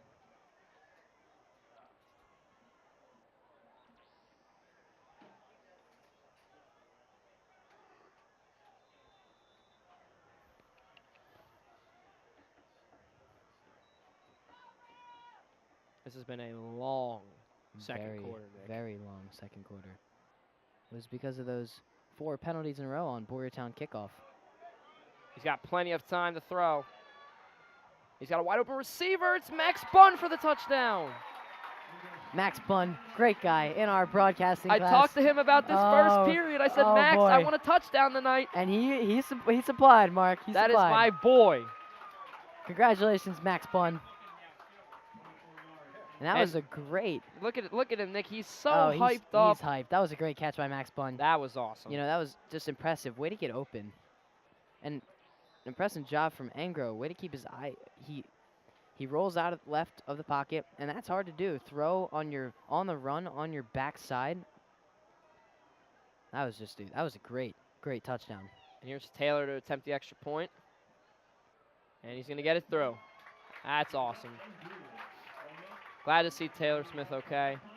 And about your point, Nick, of throwing it on your left side, but we'll talk about that in a second. So we're going to look at this touchdown. See, Ryan Engro, he's got plenty of time. He sees the guy. He rolls out to his left. He's surveying. He's looking. It looks like he's about to run, but Max Bunn just wide open in the end zone for the score. At Ryan Engro's 5th passing touchdown of the first half. That's ridiculous. To 4 different receivers. But anyways, back to what we were talking about with throwing from your left side. You know, I've watched football all my life. I don't think I've ever seen an ambidextrous quarterback until No. Monday night. Who's Oh. Patrick Mahomes threw a ball with his left hand for I a did first see down. that. That was ridiculous. You know, I love Patrick Mahomes. I don't like the Kansas City Chiefs, but I like Patrick Mahomes. If I have to root for anybody else, I'd root for the Chiefs. Just because Andy Reid. No, dude, I'd root for the Rams. I love Todd Gurley, Jared Goff, Sue. Oh, that front four, I dude, can respect that. is ridiculous. They did hurt Carson Wentz. That's true, but So I don't like them. they are the best team in National Football League right now. They really are. They're Just unstoppable. Wait for the Eagles to get hot as Silman with the kick. You know what's funny, Mark? Before the game, Oh, misplay. Springford's going to get it back. and that is another fumble. That's 5 fumbles in the first half by the Boyertown Bears, and all 5 of those fumbles have been recovered by Springford. 5 turnovers in the first 2 quarters of a game is very bad. Nick, could you imagine if we put up 52 points in the first half? That'd be crazy. I'm not complaining, though. I'm not complaining either. I would love to see it. Just get ready for the conversations to come Yeah, seriously. in half number 2. You know, I'm excited to see if the freshman quarterback will get some action in the second half. Oh, me too. Me too. I really love seeing the young guys get out there and You gotta, whip around the old pigskin, as as they would say back in the ancient times. I don't know. as Mr. Ciccone would say. My dad, Mr. Ciccone. That is that, absolutely yes. is. Angro alone. Oh. That ball thrown to no one. Let me take another look at this. You know, he had Looks like- someone open just a little Looks like bit that. too Oh, high. it was tipped. That's why. They're still in good field position. They're at the Boyertown 28. Second and 10. Ball on the Boyertown 28. Back in the shotgun. 53 seconds to play. The Rams lead 45-18, and Angro will run for it. Surveying. Nice play there by Ryan And Angro. he uses the wheels. And there will be a flag on the play in the backfield. Would that shock you if I told you there was a flag? No. Not the way this first half's been running. Touchdown here would be very nice. Yes, it would. You know, Nick, I'm very hungry right now. Me too. And this one's going to come back. Will be offensive holding, and that will set the Rams up for 2nd and 20. I could use a little bit of a snack. I know that was very random, but I'm very hungry.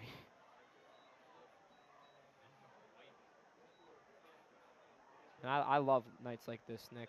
Friday night, under the lights at McNelly. It's a little chilly. No. Excuse me, that was not 2nd and 20. It was a personal foul. It will be 2nd and 35. Ball on the Rams 47. 46 seconds to play. It's just a perfect night. It is the and perfect night. Under the lights. Under the Lights. All of the Lights by Kanye West. Great song. A nice catch by Blaise Scarcelli. Another great connection from Angro to Scarcelli. That's his, I believe, 2nd or 3rd catch of the game. And he's been getting some chunk plays tonight. He's going to have a good stat line. That was a nice game. Yeah. It really was. You know, they get pushed back 20 yards, or 25 yards from 2 penalties, or a sack and a penalty, and then Angro makes up for it with that play. You know, I wouldn't be surprised if they give it to Stephen Brill for the trifecta. Oh, he's going to spike it.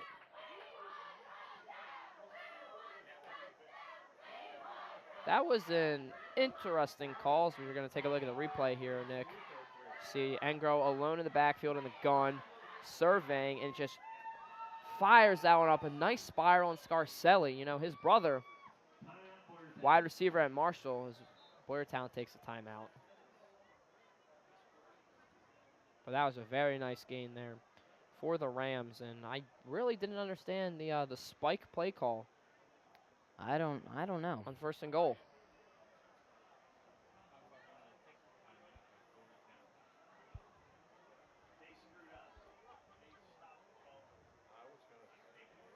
Coming into this game, Mark, Boyertown, as we mentioned in pregame, has 0 conference wins. They're 1-5 on the season. They have a total of 98 points for and a total of 229 points against. And to put that in perspective for you, that is the worst in the in the Liberty division of the pack. That's worse than Norristown, Really? which is a pretty impressive feat. Did they they're- get like an award for that? I think we should give them a trophy or something. You know, a paper plate award. No, I've never heard of it until now. Oh, dude, paper plate awards are like the epitome of It's like a recreational sports. It's like when you're younger and you're on the soccer field or something. and Yeah. It's like, all right, you know, you couldn't really kick the ball. Here's a participation medal. Exactly. It's a participation medal, but everyone gets one. Beautiful. And another fun fact, Boyertown is coming into this game on a 5-game losing streak. You know, Nick, they did lose to Methacton. They gave Methacton their first win Yeah? in about 600 days. Yeah. That's 2 years. That's pretty Practically. Yeah. 37 seconds left to play. Rams up 45-18. Ball And do we have a touchdown? on the 8, and that ball is incomplete. Throwing into traffic. Engro was looking for Baker, but they cannot connect. We'll Take a look at another this here, this. Nick. You know, shotgun formation once again. Engro's been firing this whole first half. Thinks he has a hole for Baker, but Just that a one, little bit behind him. It looked that could have been a potential interception right there. You know, from up here, Mark, I did think it was an interception.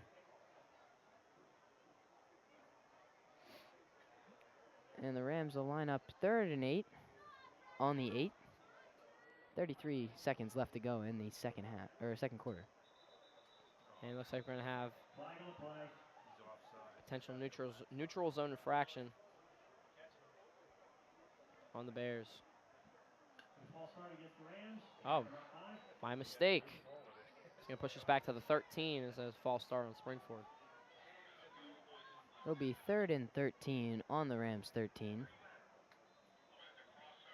And you know, the Rams they've gotta stop making these silly mistakes if they wanna continue this this 3-game win streak here. They've got to win tonight, and if they want to continue it into next week and 2 weeks away for O&J and for PV, they've got to stop making silly mistakes.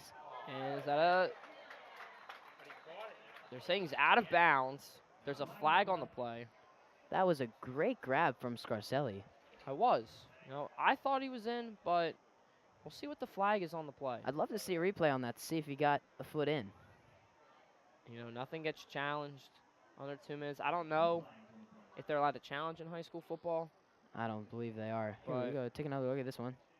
Angro floats it up really high, and we don't even get a look at that. But there will be pass interference on the play. One's automatic first. So, where were they? So we got Here's a different angle. view. 13, 7-yard, 6-yard line first. See what we got. Oh, it's going to go on the defense. I think that should be a touchdown. He looks like he's in, and he kept a hold of that ball. But it's going to be pass interference on the Bears here, Nick. First down, ball. And we're going to have excellent field position. Half the distance to the goal line, and we get a new set of downs. It is chilly. I don't know how these cheerleaders do it. Yeah, seriously, man. I don't think they're allowed to wear leggings or anything like under. I don't think they're allowed to either. Only That's when it ridiculous. gets sub 30. Yeah, it's pretty chilly up here. We come got the playoff windows time. open It up in the is box. chilly. Yeah. And whoa, different little set right here, Wildcat. But Baker's gonna throw. And they're gonna score. What That's a a play call. Beautiful play. And- Baker's pass complete to Nick Teets, who gets his Oh first my touchdown of the goodness, night. Nick. We have a flag. Oh boy. But if the call stands, that'll be 51 first half points for the Rams. Personal foul, roughing the passer against Boyertown. Okay, so it's gonna stand. We're It gonna will have a stand. touchdown. It was roughing the passer against Boyertown. That was Noah Baker on the throw right there. That was an interesting play call by Brubaker, but I like it. I like to switch it up. Keep the defense honest. 51 points in the first half, Nick. Are we watching a Madden game? You know, that's certainly what it looks like. Well, that snap a little high, but But the extra point is good. the holder, Max Bunn, gets that one down and up. The kick goes from Taylor Smith. It's a 34-point lead, Nick. We'll take another look at this touchdown. You see Baker motions for Teets. He looks like he's going to throw over to Banani, but he throws right to Teets. Slides it right in the corner there. And don't forget, Nick, we will get the ball to start half number 2. And, you know, it's a 34-point lead. Yeah, 1 point away from a running clock, so We did gotta talk hold about them. that, so maybe, you know, maybe that's why they didn't go for 2. They want to get it Maybe. early to start Yeah. second half, get Yeah. enough rest for their guys, but Overall, a very nice offensive performance tonight from the Rams. Yes. I would not be shocked to see a lot of carries for Springford running backs in the second half. You know, Mark, I've been very impressed with the Springford offense here, but the defense is not holding up their own against the Boyertown offense. You know, an offense that has only scored 98 points in 6 games. That's not very good. The defense needs to tighten up, and they need to get their act together. we don't want to see a 3rd straight kickoff return. That would be very bad. That would be remarkable. It would be remarkable, but not something we like to see. Got 21 and a half seconds to play in this first half. The Rams lead the Bears 52-18. I don't think I've ever seen 50 points in the first half before. That is crazy. Ooh, nice kick. They've got a new return, and he Are they going to get will him? get hit once, Oh, come on. but not brought down. Guys, come on now. And that's going to be Watson Brown bringing him down with the rhyme I got on the mic right now, Nick. I don't know if you picked that up. That's crazy. That rhyme I just had, I heard it. Watson Brown bringing him down Wow. with 9.4 seconds to go. You know, if you're the Bears here, I think you're just going to send one to the end zone. You get four tries to send one to the end zone, or maybe try and get a little closer. And then on 4th down, you can maybe kick a field goal if you don't get in the end zone. Who knows what's going to happen right I'm here. thinking they're trying to get points, but, you know, this offense has been very unpredictable. We're probably going to run like a sweep or something. And it looks like Boyertown calls a timeout. Got to talk it over. Yeah, they've got to decide what they're going to do. And I believe we have approached the hour mark on this second quarter. Oh, boy. That is one of the longest second quarters I've ever witnessed in high school football. I agree. I'm going to need something to drink at halftime. Yeah. Maybe some food. I'm going to go down and get myself a burger. Might have to get a hot chocolate. It is a little chilly. It's hot chocolate weather. Boyertown in District 1 football, they're ranked 31 out of 33 teams, whereas the Rams are ranked number 7. You know what they say. You love to see it for Springford. Oh, yes. You love it. You really do. And Boyertown is going to run a play. They have 9.4 seconds, and they've got 4 downs. Ball on the Springford 42. And Let's they're see. not communicating out there well. No. Let's They're see not what the communicating Boyertown well. offense can muster up. He takes a snap, drops back, And they're going to throw. rolls out, he throws. And that pass is going to be... Oh, there is a flag with 0.7 seconds left, Nick. You know, Mark, this could go either way. I was watching this one, and it looks like the Springford cornerback and that Boyertown wide receiver got a little tangled up there. It might be offensive pass interference. It could be both.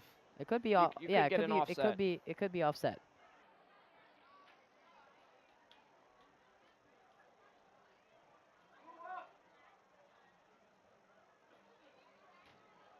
So we await the call. And it's on Springford. It is defensive pass interference. Chains will be moved up to the 27-yard line. The Bears get a new set of downs. 0.7 seconds left. So And they're going to take a timeout to set up for a potential field goal. that's what I think. You know, if I'm the Bears right now, I want to get all the points that I can. You know, you've only scored 98 points in 6 games, and right now you've got 18. So you have the potential to score, to have the, I believe, largest. If you continue at this rate, I believe they could get the largest amount of points that they've had all year. Do you know what I just heard from our band? What did you hear? The Fortnite song. Oh boy. How do you feel about Fortnite, Nick? How do you feel about it? You know, Mark, I like Fortnite. I think it's it's a very popular game, and it's very influential to the young kids. My brother, big Fortnite player. I used to be about it. Yeah, Not anymore. yeah. Ever since the greatest game I've ever played in my entire life came out. Good old Spider-Man is. Boyertown's not going to kick a field goal here with .7 left. They're going to go for a little bit of a touchdown. But as time will expire. That one will be incomplete, and that will After the conclude the second quarter. The Rams lead the Bears 52-18. It has been a little bit of a back and forth battle. We did not expect this, but it has been a good game, and we will continue to see this one in the third quarter. We'll be right back. May I please have an application? Thank you.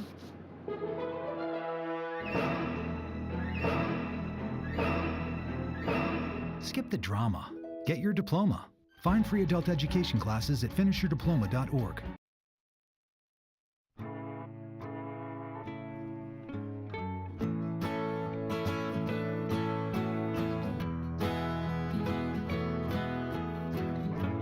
Wake the sun, tell him that I've begun to dream of things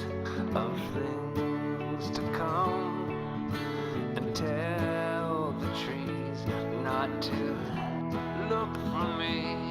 I'm going to find some peace of mind. Wake the sun, wake the sun, wake the sun, wake the sun.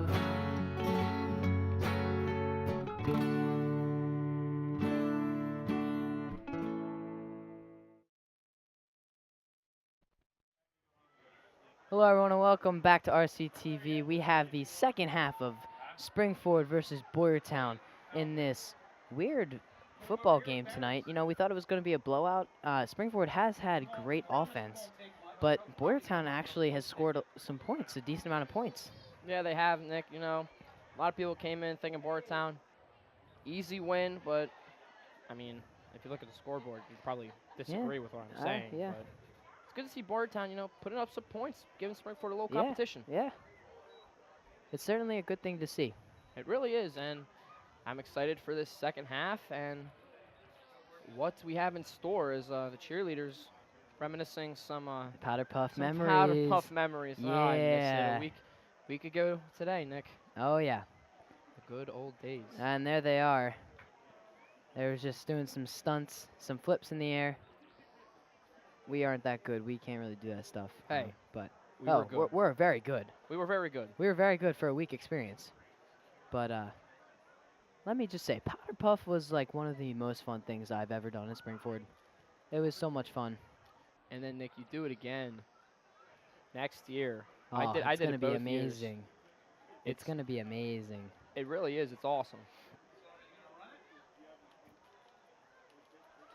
For Springford, as we have mentioned a couple times, they are first in the pack with 2 conference wins. They're 5-1 on the season. They've scored 184 points, and they've allowed 94 points.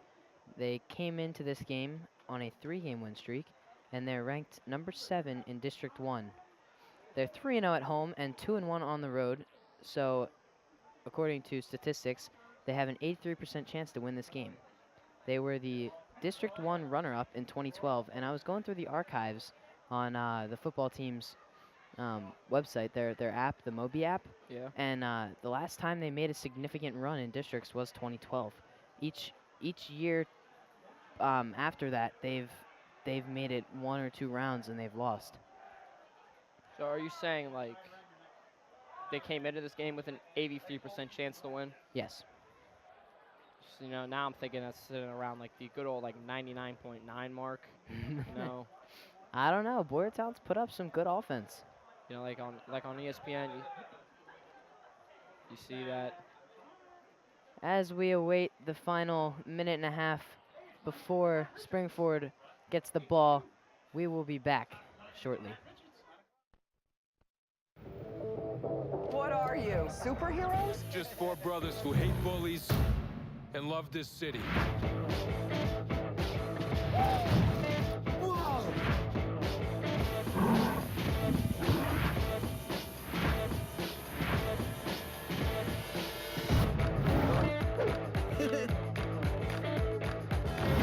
Gear up, guys.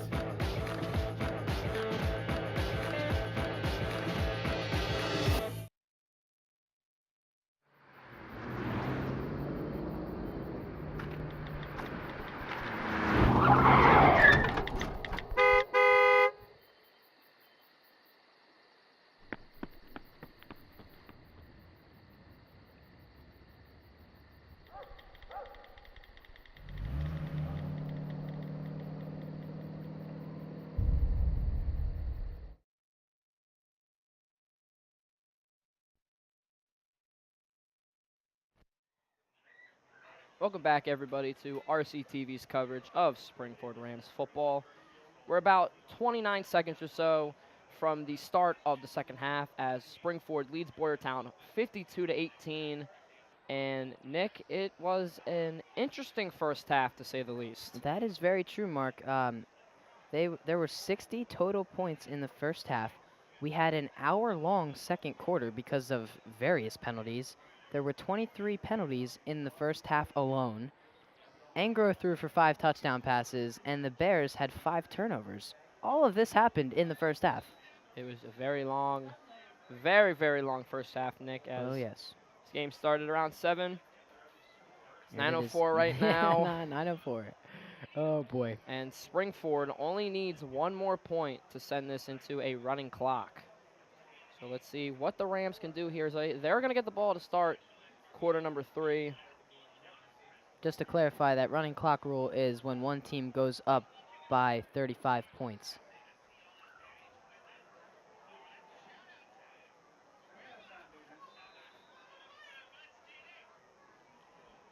Coyle getting ready to kick it away. Nick Yuba back deep for the Springford Rams. Coyle's kick, and it's another low kick as third quarter starts off just as interesting as the first half left off, Nick. You know, I find it very interesting why Boyertown keeps trying to squib it. I don't understand the mantra behind the Boyertown's coaching plays. They're calling plays. I don't understand. I don't know if it's slipping or It's not wet out though. It's not. It's just cold. It's a little chilly. This game's been very It's- interesting. Oh yes.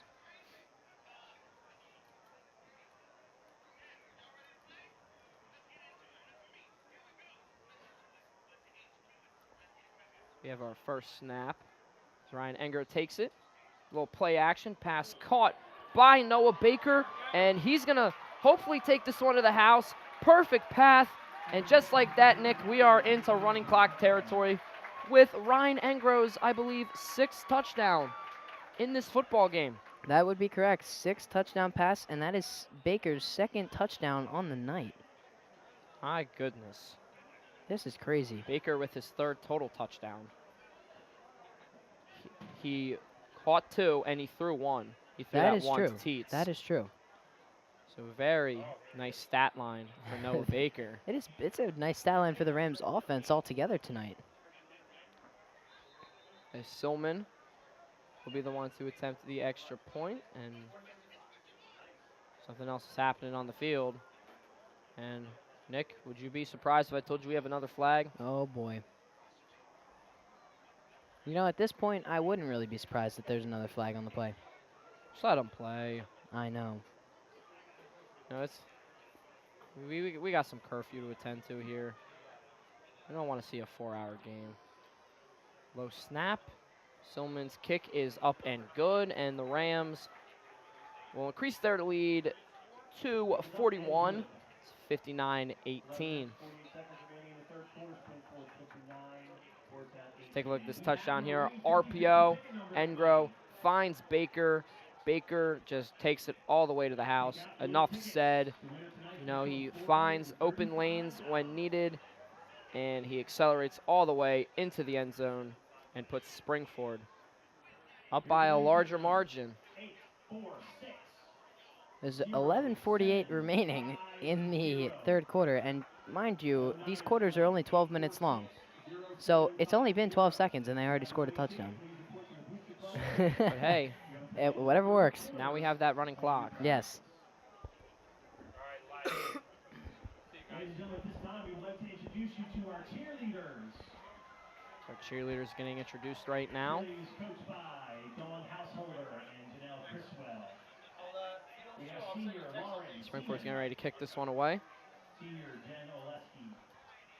Senior Elizabeth Millen. Senior Captain Kylie Saylor. Senior Captain Liz Widener. Senior Captain Loren Hill. Seniors Carly Abrams, Jamie Green, and Diamond Williams. Sophomores, juniors, Paige Schaefer, Nyla Monastero, Bella Carrasquillo, Emma Growy, Emmy Bailey, Emily As Brown, Silman to kick this one away. Shelby Pugan, Olivia And this Householder, one's going to drop. A very nice kick there by Silman. Very nice coverage by the Rams. Shelby Files, And the And Springford's Rams going to get it. get that one. It took a weird bounce, stayed in bounds, hit off a Boyertown player, and the Rams will get another chance. That's a great play by Silman. You know, he just got a lucky bounce on that one.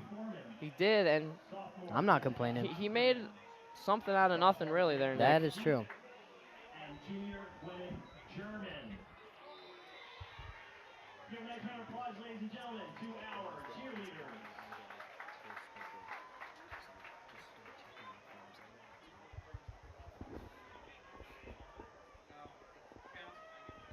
And I believe we have a change at quarterback, Nick. Oh, there he is. Is that the freshman? I believe so. However, Ryan Freed. oh, He is a small kid out there. yes, he is. I remember when I was a freshman.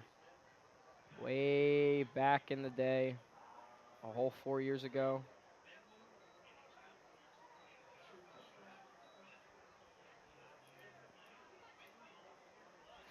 Let's look at Ryan Freed's first play as quarterback. It's under center. And it's just a little handoff. Nothing too special. It's a nice job right there by Andrew Yoon, the sophomore. And he's going to get a lot of the carries here, it looks like, in the second half, Nick. Not going to see a lot of Stephen Brill in this one. Or as this one concludes. Handles the high snap, hands it off And there goes Yoon. to Yoon. Yoon, who gets out on the outside, And it's a touchdown. and he'll go in for a touchdown. Wow. I'd just like to take a second to recognize the impressive blocking from the Springford offensive line. We have Kyle Kennedy, number 53. James Begg, number 54. Ryan Colander, number 57. Dante Ciosi, number 61. And number 78, Sean Brogan. Great stuff, guys. Keep it up. Excellent blocking, allowing for that run game to be established here in the third quarter. It's looking great. And now Springford looks to pad to their lead, Nick, and go up by 49 points. Yeah. 66, excuse me, 48. 66-18. Let's take a look at this. Andrew Yoon touchdown. Free takes a snap under center. Yoon gets a nice lead from the blocking of his offensive line. Yeah, as there's Nick that mentioned. offensive block again. And he just runs it in, the sophomore. Trying to make a name for himself.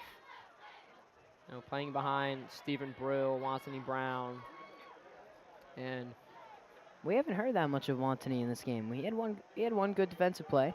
he's mainly in on special teams for what it looks like, but Gotcha. maybe we'll see him a little more on the offensive side of the ball in this one in the second half.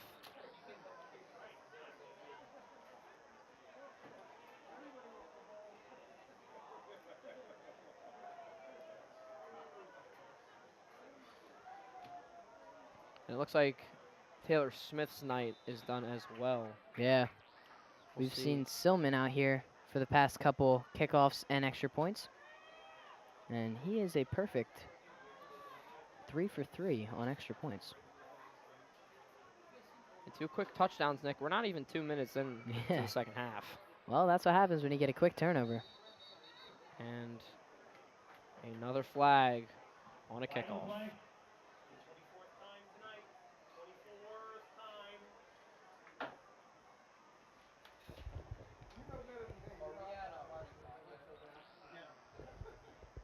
But it stops after scores.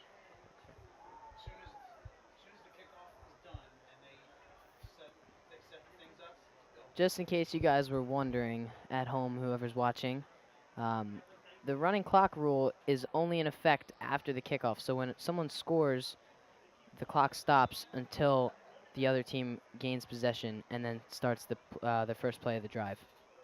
And then the running clock will come into effect.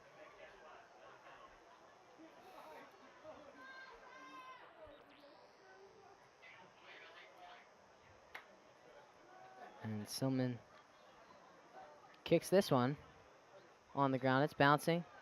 Boyertown struggling to pick it up, and they'll just fall on top of it at around the 24-yard line.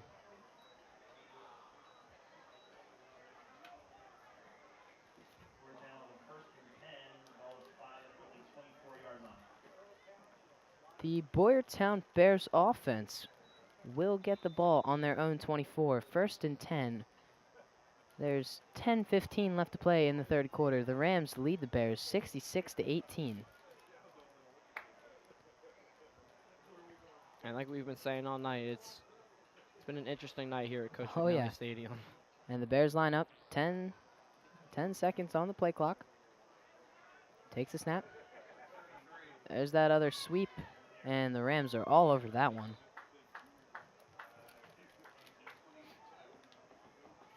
And opposing number 33, Myers, brought down by number 22, Will Wooten. Will Wooten on the defensive stop for the Rams. Second and 10 for the Bears.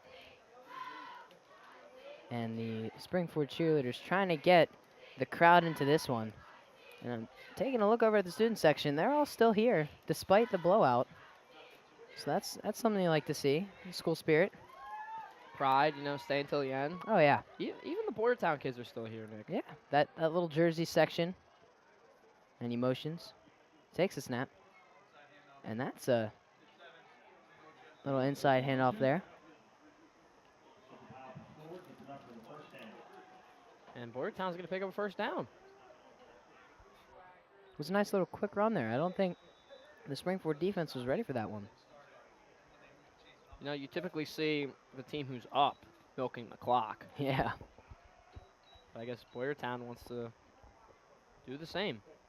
Well, I don't think they really have any choice. I mean, the clock is running. They have to score at least once, I believe twice, in order for the running clock rule to be put out of effect. And they do the same play again, and their offensive line is just pushing, and they'll pick up about 7 on the play. I believe it is. They got to score twice, Nick. Yes. You're up by 34 heading in to the third quarter.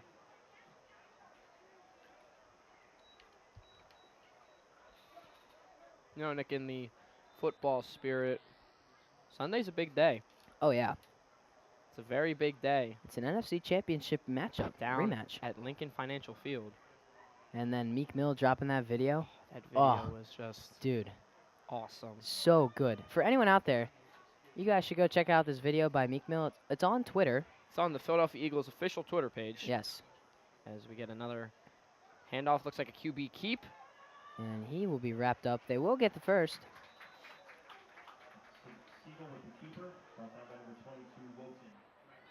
But that promotional video, it's called Philly Stand Up by Meek Mill, and it is so hype, so good. It just shows the spirit of football in the city of Philadelphia. Everyone should go watch it. It's amazing. I would watch it about 90 times before the game on Sunday. Oh, it's gonna be a great hype up. And we're gonna take another look at this another quarterback sneak here. It seems to be all they're doing right now. Yeah, I mean, I would see them maybe try to throw a pass here, Nick. Yeah, sends them deep. Yeah. They did pick up a first down on the play, but they are moving the ball. Another Short handoff. He rounds the corner, and I guess he'll go. Coach T.J. Miller is just saying, guys, just pound it. Yeah, they're trying to just really just force their way down the field. Those offensive linemen are getting off the line. They're getting a good jump on the Springford defense. As you can see here, when the ball snapped, quick handoff, they jump off the line 2 or 3 yards, and they continue to block upfield, which is what you'd like to see from a good offensive line. And back on, the whole Eagles topic, Nick. We got a little friend coming back into town on Sunday. Oh, yeah. We got a little old snake. Not a snake, but a little rival coming back. Yeah. I don't think they're going to be, the people of Minnesota are going to be greeted very nicely. Oh, no. And especially not when you see that number 8 running out there in Yeah. the white and purple. Yeah. He's going to be greeted with some boos. Yeah, he used to play for the Washington Redskins, a conference rival of the Eagles. Let's take a look here We're at going to take another look at the this play. run. It's the same thing, just to the left and to the right. They're moving the ball very well. Springford looks a little bit relaxed on defense. Nick, they are moving the ball well, and Mochia, to me, has been the lone bright spot of the entire Boyertown team tonight. I agree, Mark. He's been their really only spark. He was the one with the 2 kickoff return touchdowns. The one was unfortunately called back, fortunately for the Rams. And he had that beautiful catch and sprint, 30 yards for the touchdown. The Boyertown's not a bad team. Like I like what they're trying to do with the ball. They're making silly mistakes. There's too many penalties. They've had 6 turnovers in 2.5 quarters. It's just not things you like to see. Not at all. And we'll see what they continue to do here And on this upcoming drive. that play didn't really develop anywhere. Nick, I'm still on the topic of football Yeah. outside of here, just to educate the people at home a little bit. Penn State is off this weekend, Yes. but they come back. Big matchup with Michigan State in Happy Valley. Looking to Yeah. get a That's a little Big Ten rivalry. redemption. And tomorrow, Temple is home at the Link, going up against East Carolina. If game tomorrow is on ESPN. Eagles game's on Fox on Sunday. If you're looking for some good football, make sure to check it out. Yeah, man. 2 great matchups. Last night the Colts and the Patriots played, as Boyertown again just trying to do whatever they can, Nick, to get some points on the board. And They are moving this the ball. third quarter is going by pretty quickly. We got 3:49 left to go. We're having some good conversation here. It's helping the time Yeah, go man. by a little quicker. I love football. Football's probably my favorite sport to watch, yes. besides basketball. Oh, basketball. I cannot wait for the winner. And there's a lot of good games on Sunday. Oh, yeah. Back to the game here, though. The Boyertown Bears have the ball on the Rams 21. 3rd down and 2 yards to go. The Rams lead the Bears 66-18 with 3:17 left to play in the 3rd. You hear that Springford Ram beat out there, Nick. And I believe the Bears will continue to move the chains once more, and they are now in the red zone. Might be the first time tonight they're in the red zone. Yeah.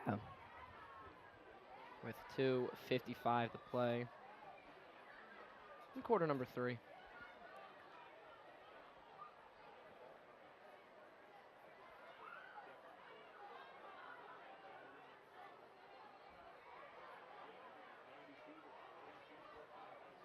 And the Rams line up. New set of downs. Ball on the Springford 15. Game clock at 3. And we have a penalty. Is some movement. That'll be the 27th penalty of this game. It's insane, Nick. I see lots of movement down there around the track. Seriously. The band's grabbing a bite. So I saw a lot of them down there when I went down. to Yeah. Get something to eat.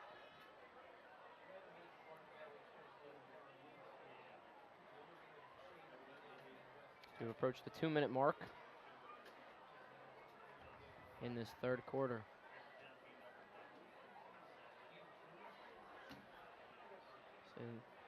Send a man in motion. Mochia, he's going to get swallowed up. And it looks like there will be no gain on the play. And the man in motion was Jonathan Myers, the sophomore, who is not only a running back, but a linebacker at 5'8", Wow. 150 pounds. That's an unusual combination. It really is. You would expect to see someone like that maybe playing as a safety position or Yeah. defensive back, but a linebacker? Yeah.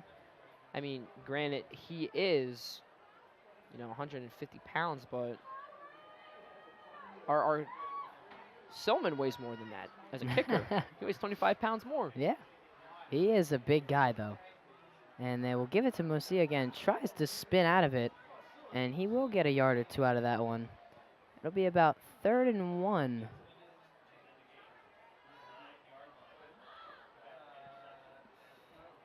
And we are approaching the end of the 3rd quarter. I'd be curious to see if they just try to run this one out or if they try and go for some points. I would expect them to, try to run for some points, Nick. Yeah. It seemed like the approach they've been going with. They've been marching down the field slowly but surely. And he takes the snap under center, hands it off. A little bit of reverse, and he'll be in for the touchdown.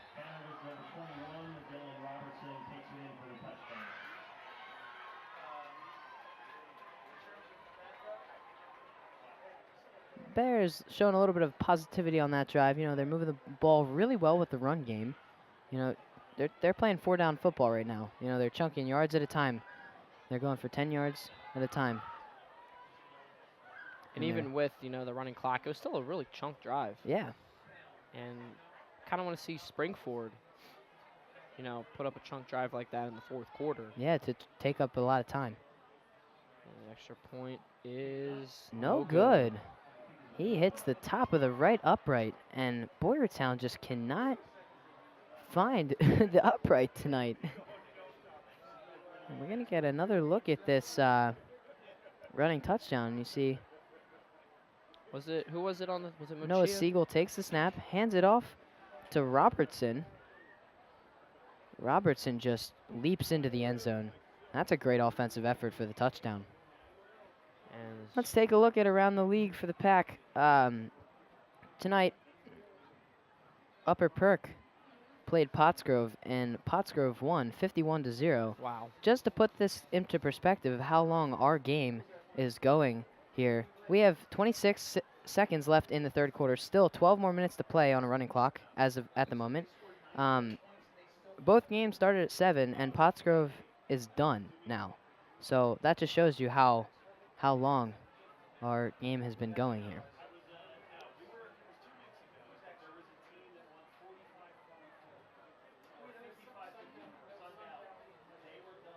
Other pack action tonight. Perkiomen Valley and Methacton are currently in progress, along with Pottstown and Upper Marion. Coyle's getting ready to kick this one away.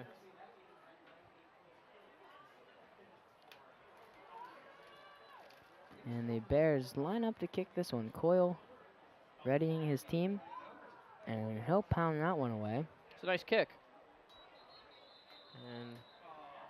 And there will be another. Nick. Or was that a free? That was a fair catch. No, that was Wantony Brown on the return. I don't really see the problem. I don't know. Well, I think he was calling off his teammate, saying "I got it," waving his hand, and they signaled. He accidentally signaled for a fair catch. And the Springfield offense comes back out.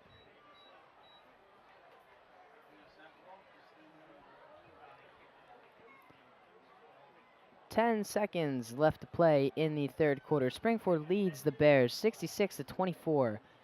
When we come back, they will have the ball on their 25, 1st and 10. We'll see you in a few. Every year, 40% of all food in the U.S. never gets eaten. 40%. That's almost half the food we produce. Food waste is a serious problem. It impacts all of us. And it's expensive. Your family is throwing $1,500 a year in the trash. We're working hard to put food waste on the chopping block. And you can do the same at home. Learn how to cook it, store it, and share it. Just don't waste it. Go to savethefood.com. When it comes to saving money, What? don't act like a baby. Oh, it's like they're having their own little meeting. This is so humiliating. Be the boss I'm the boss. What the? Power nap. You were saying. and make a budget. Let's get to work. Need a little help? Stacy, read back the notes. I can't read.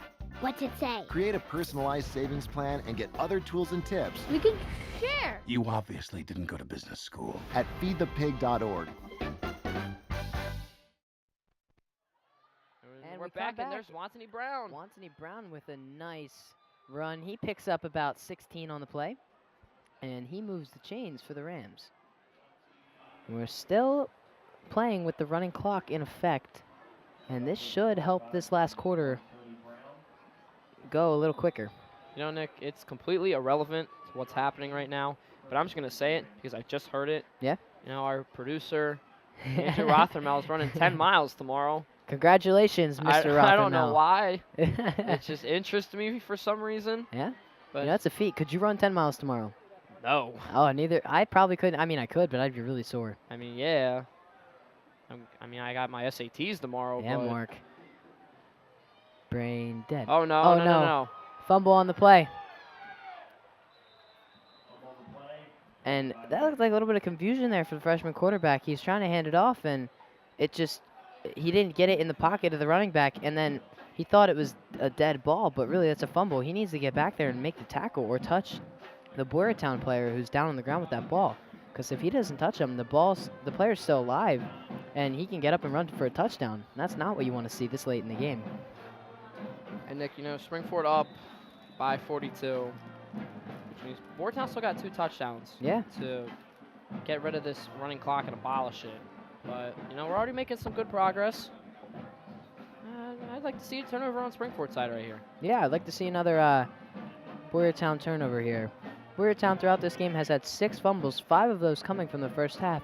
And we see another jet sweep here, and he's trying to make room, and he will get the first down, moving the chains. In games like this, Nick, it's nice to see players who don't usually get the opportunity getting the opportunity. Yeah, you got to get them experience somehow. The only way to get better is to play in-game and get in-game experience. And what better way to do it in front of the home crowd? And the student section, who still here. For the most part, yeah, about half of them are still here. They're filing out slowly, but they're still here. Some of them are dedicated. Some of them might just be very cold, like I am right now. Yeah.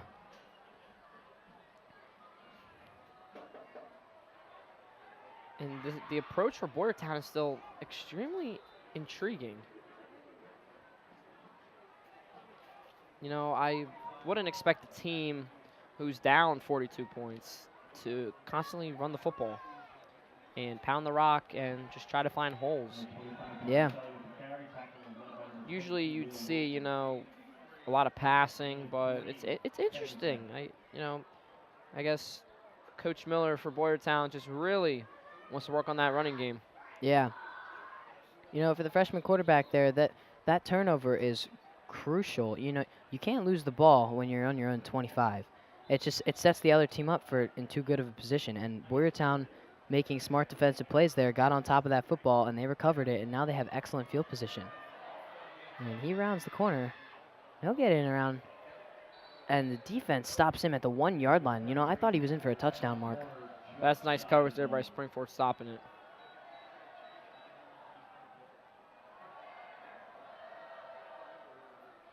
As right now, Nick, the cheerleaders and the band reminiscing each other. Now it's very nice. And I also think it's worth talking about, you know, all the pink we see tonight. Oh, of course. You know, I was gonna bring that up, but you go ahead since you brought it up. So basically, for those of you who might not know, during the month of October, it is Breast Cancer Awareness Month, and during this month, football players and basically athletes all around, you see with baseball, any outdoor sport, they can wear pink to support people with breast cancer, and it's just an awesome thing. You know, the cheerleaders have it on as well, and I love seeing, I love all the support And it's truly just an awesome thing to see as Boyertown put it in for 6. There will still be a running clock because Springford is up by a differential of 36 points. And the kick is finally good. Boyertown finally gets an extra point after 2 blocked ones early on in the game. We're going to take another look at this quarterback sneak here. Siegel just, he runs right in. There was no one even there for him. No one was ready. No one was relatively in the area right there.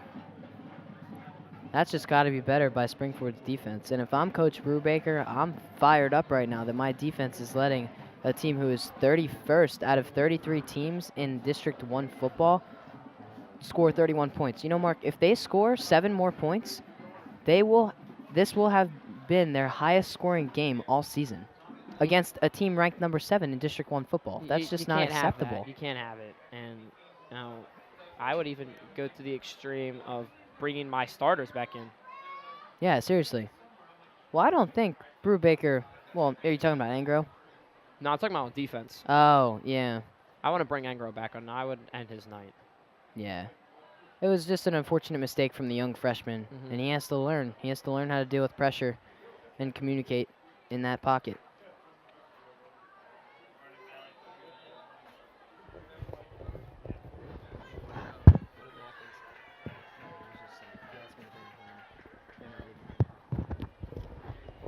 And the kickoff will go deep. It's dropped, but a nice move there by Yuba. Yuba gets outside, and he's tackled out of bounds at around the 25-yard line.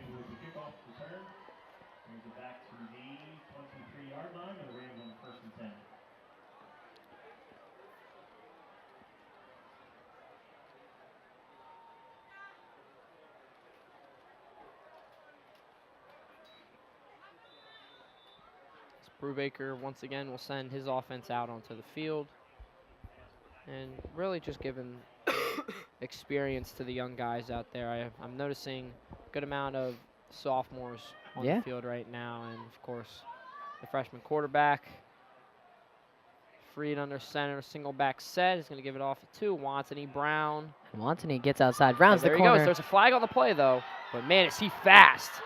Wantony Brown's going to break it. The way. Oh, that's a beautiful run. He gets outside. And this one, it looks like will be coming back. Man, Nick, that was a nice run. That was a great run. But yeah, this is coming back. There was a little bit of holding there in the pocket.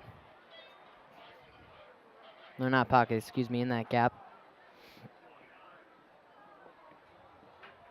And Wantony he turned on the jets right there.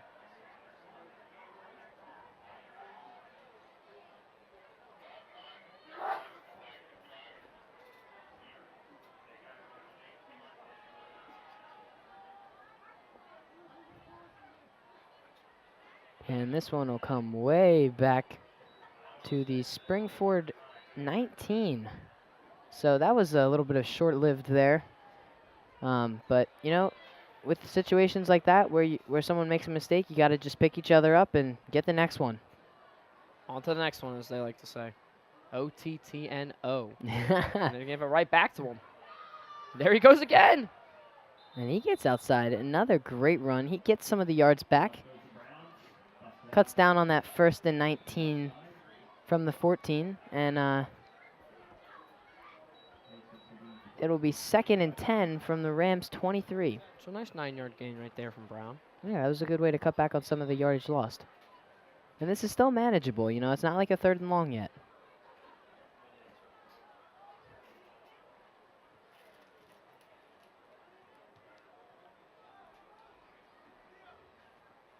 Freed takes a snap, hands it off to Wantony again. Looks like he shuffled the ball in his hands right there. Yeah.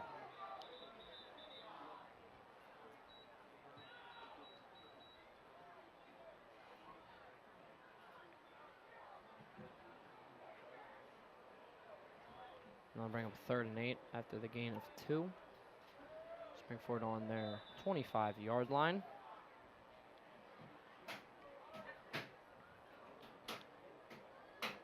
As Joe Coletta, the junior, looks to be the man in the backfield now.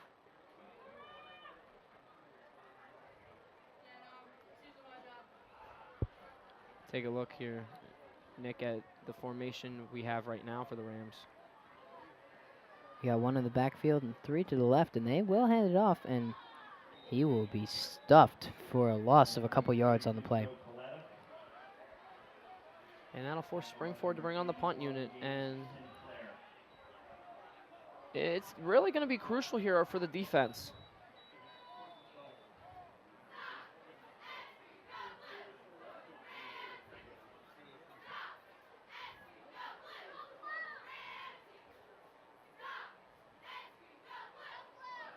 Stillman will come out for the punt.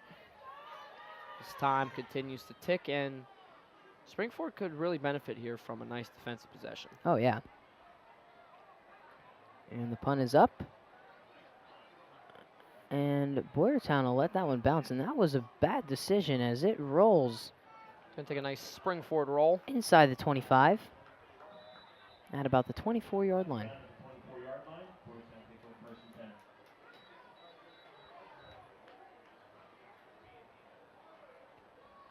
The chains will be moved down to the spot of the ball.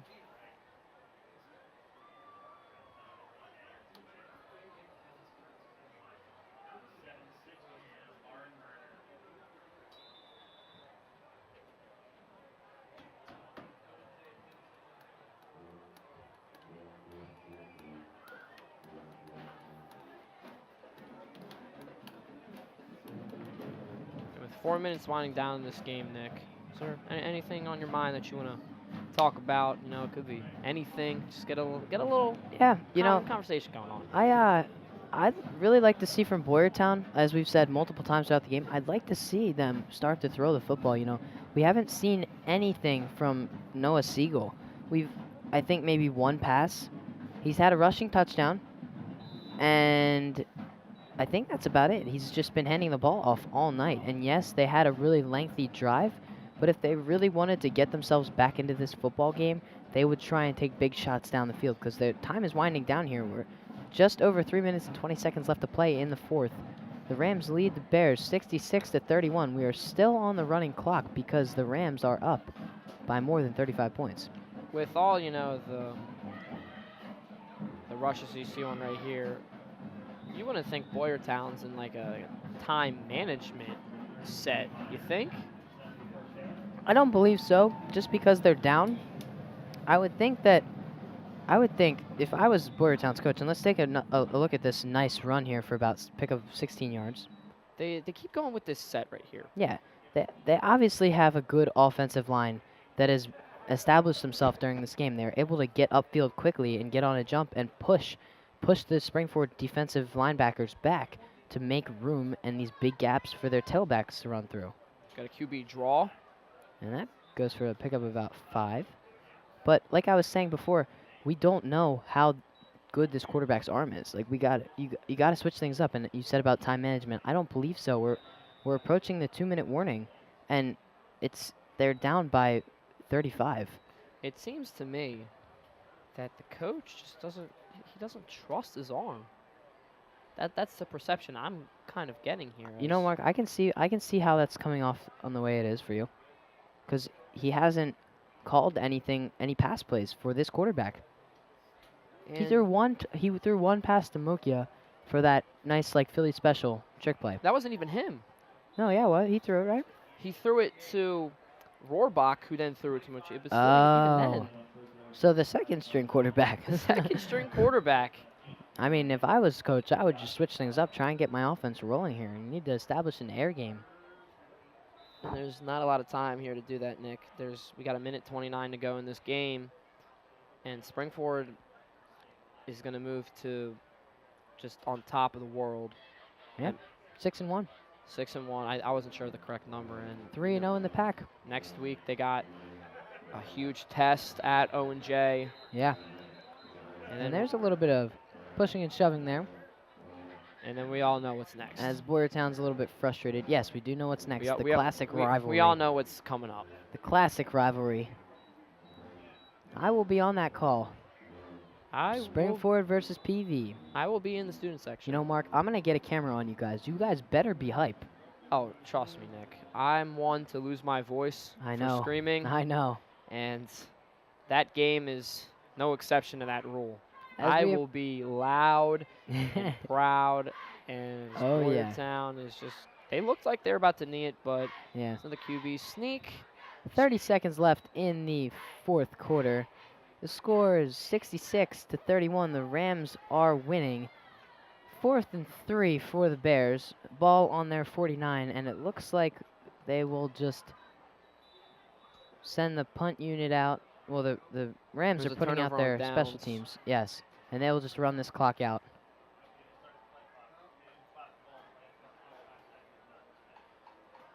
So more than likely,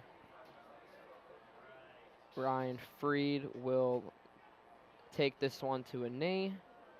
And actually, that'll do it. As you see the teams start to line up, and the Springford Rams take down the Boyertown Bears by a final score of 66-31. 66-31, and we will be back shortly. No, we will be staying here. Just kidding. We will be staying here. We will have some highlights for you in a second. But you know, Mark, it was a great game. Springford pulled their act together in the end. Their defense held strong, and I mean, the offense was very impressive. You know, Benani throwing for 2 touchdowns. Benani caught 2 touchdowns. He used to play quarterback. He doesn't play anymore. Angro throwing for 6 touchdown passes. Take a look at the highlights here.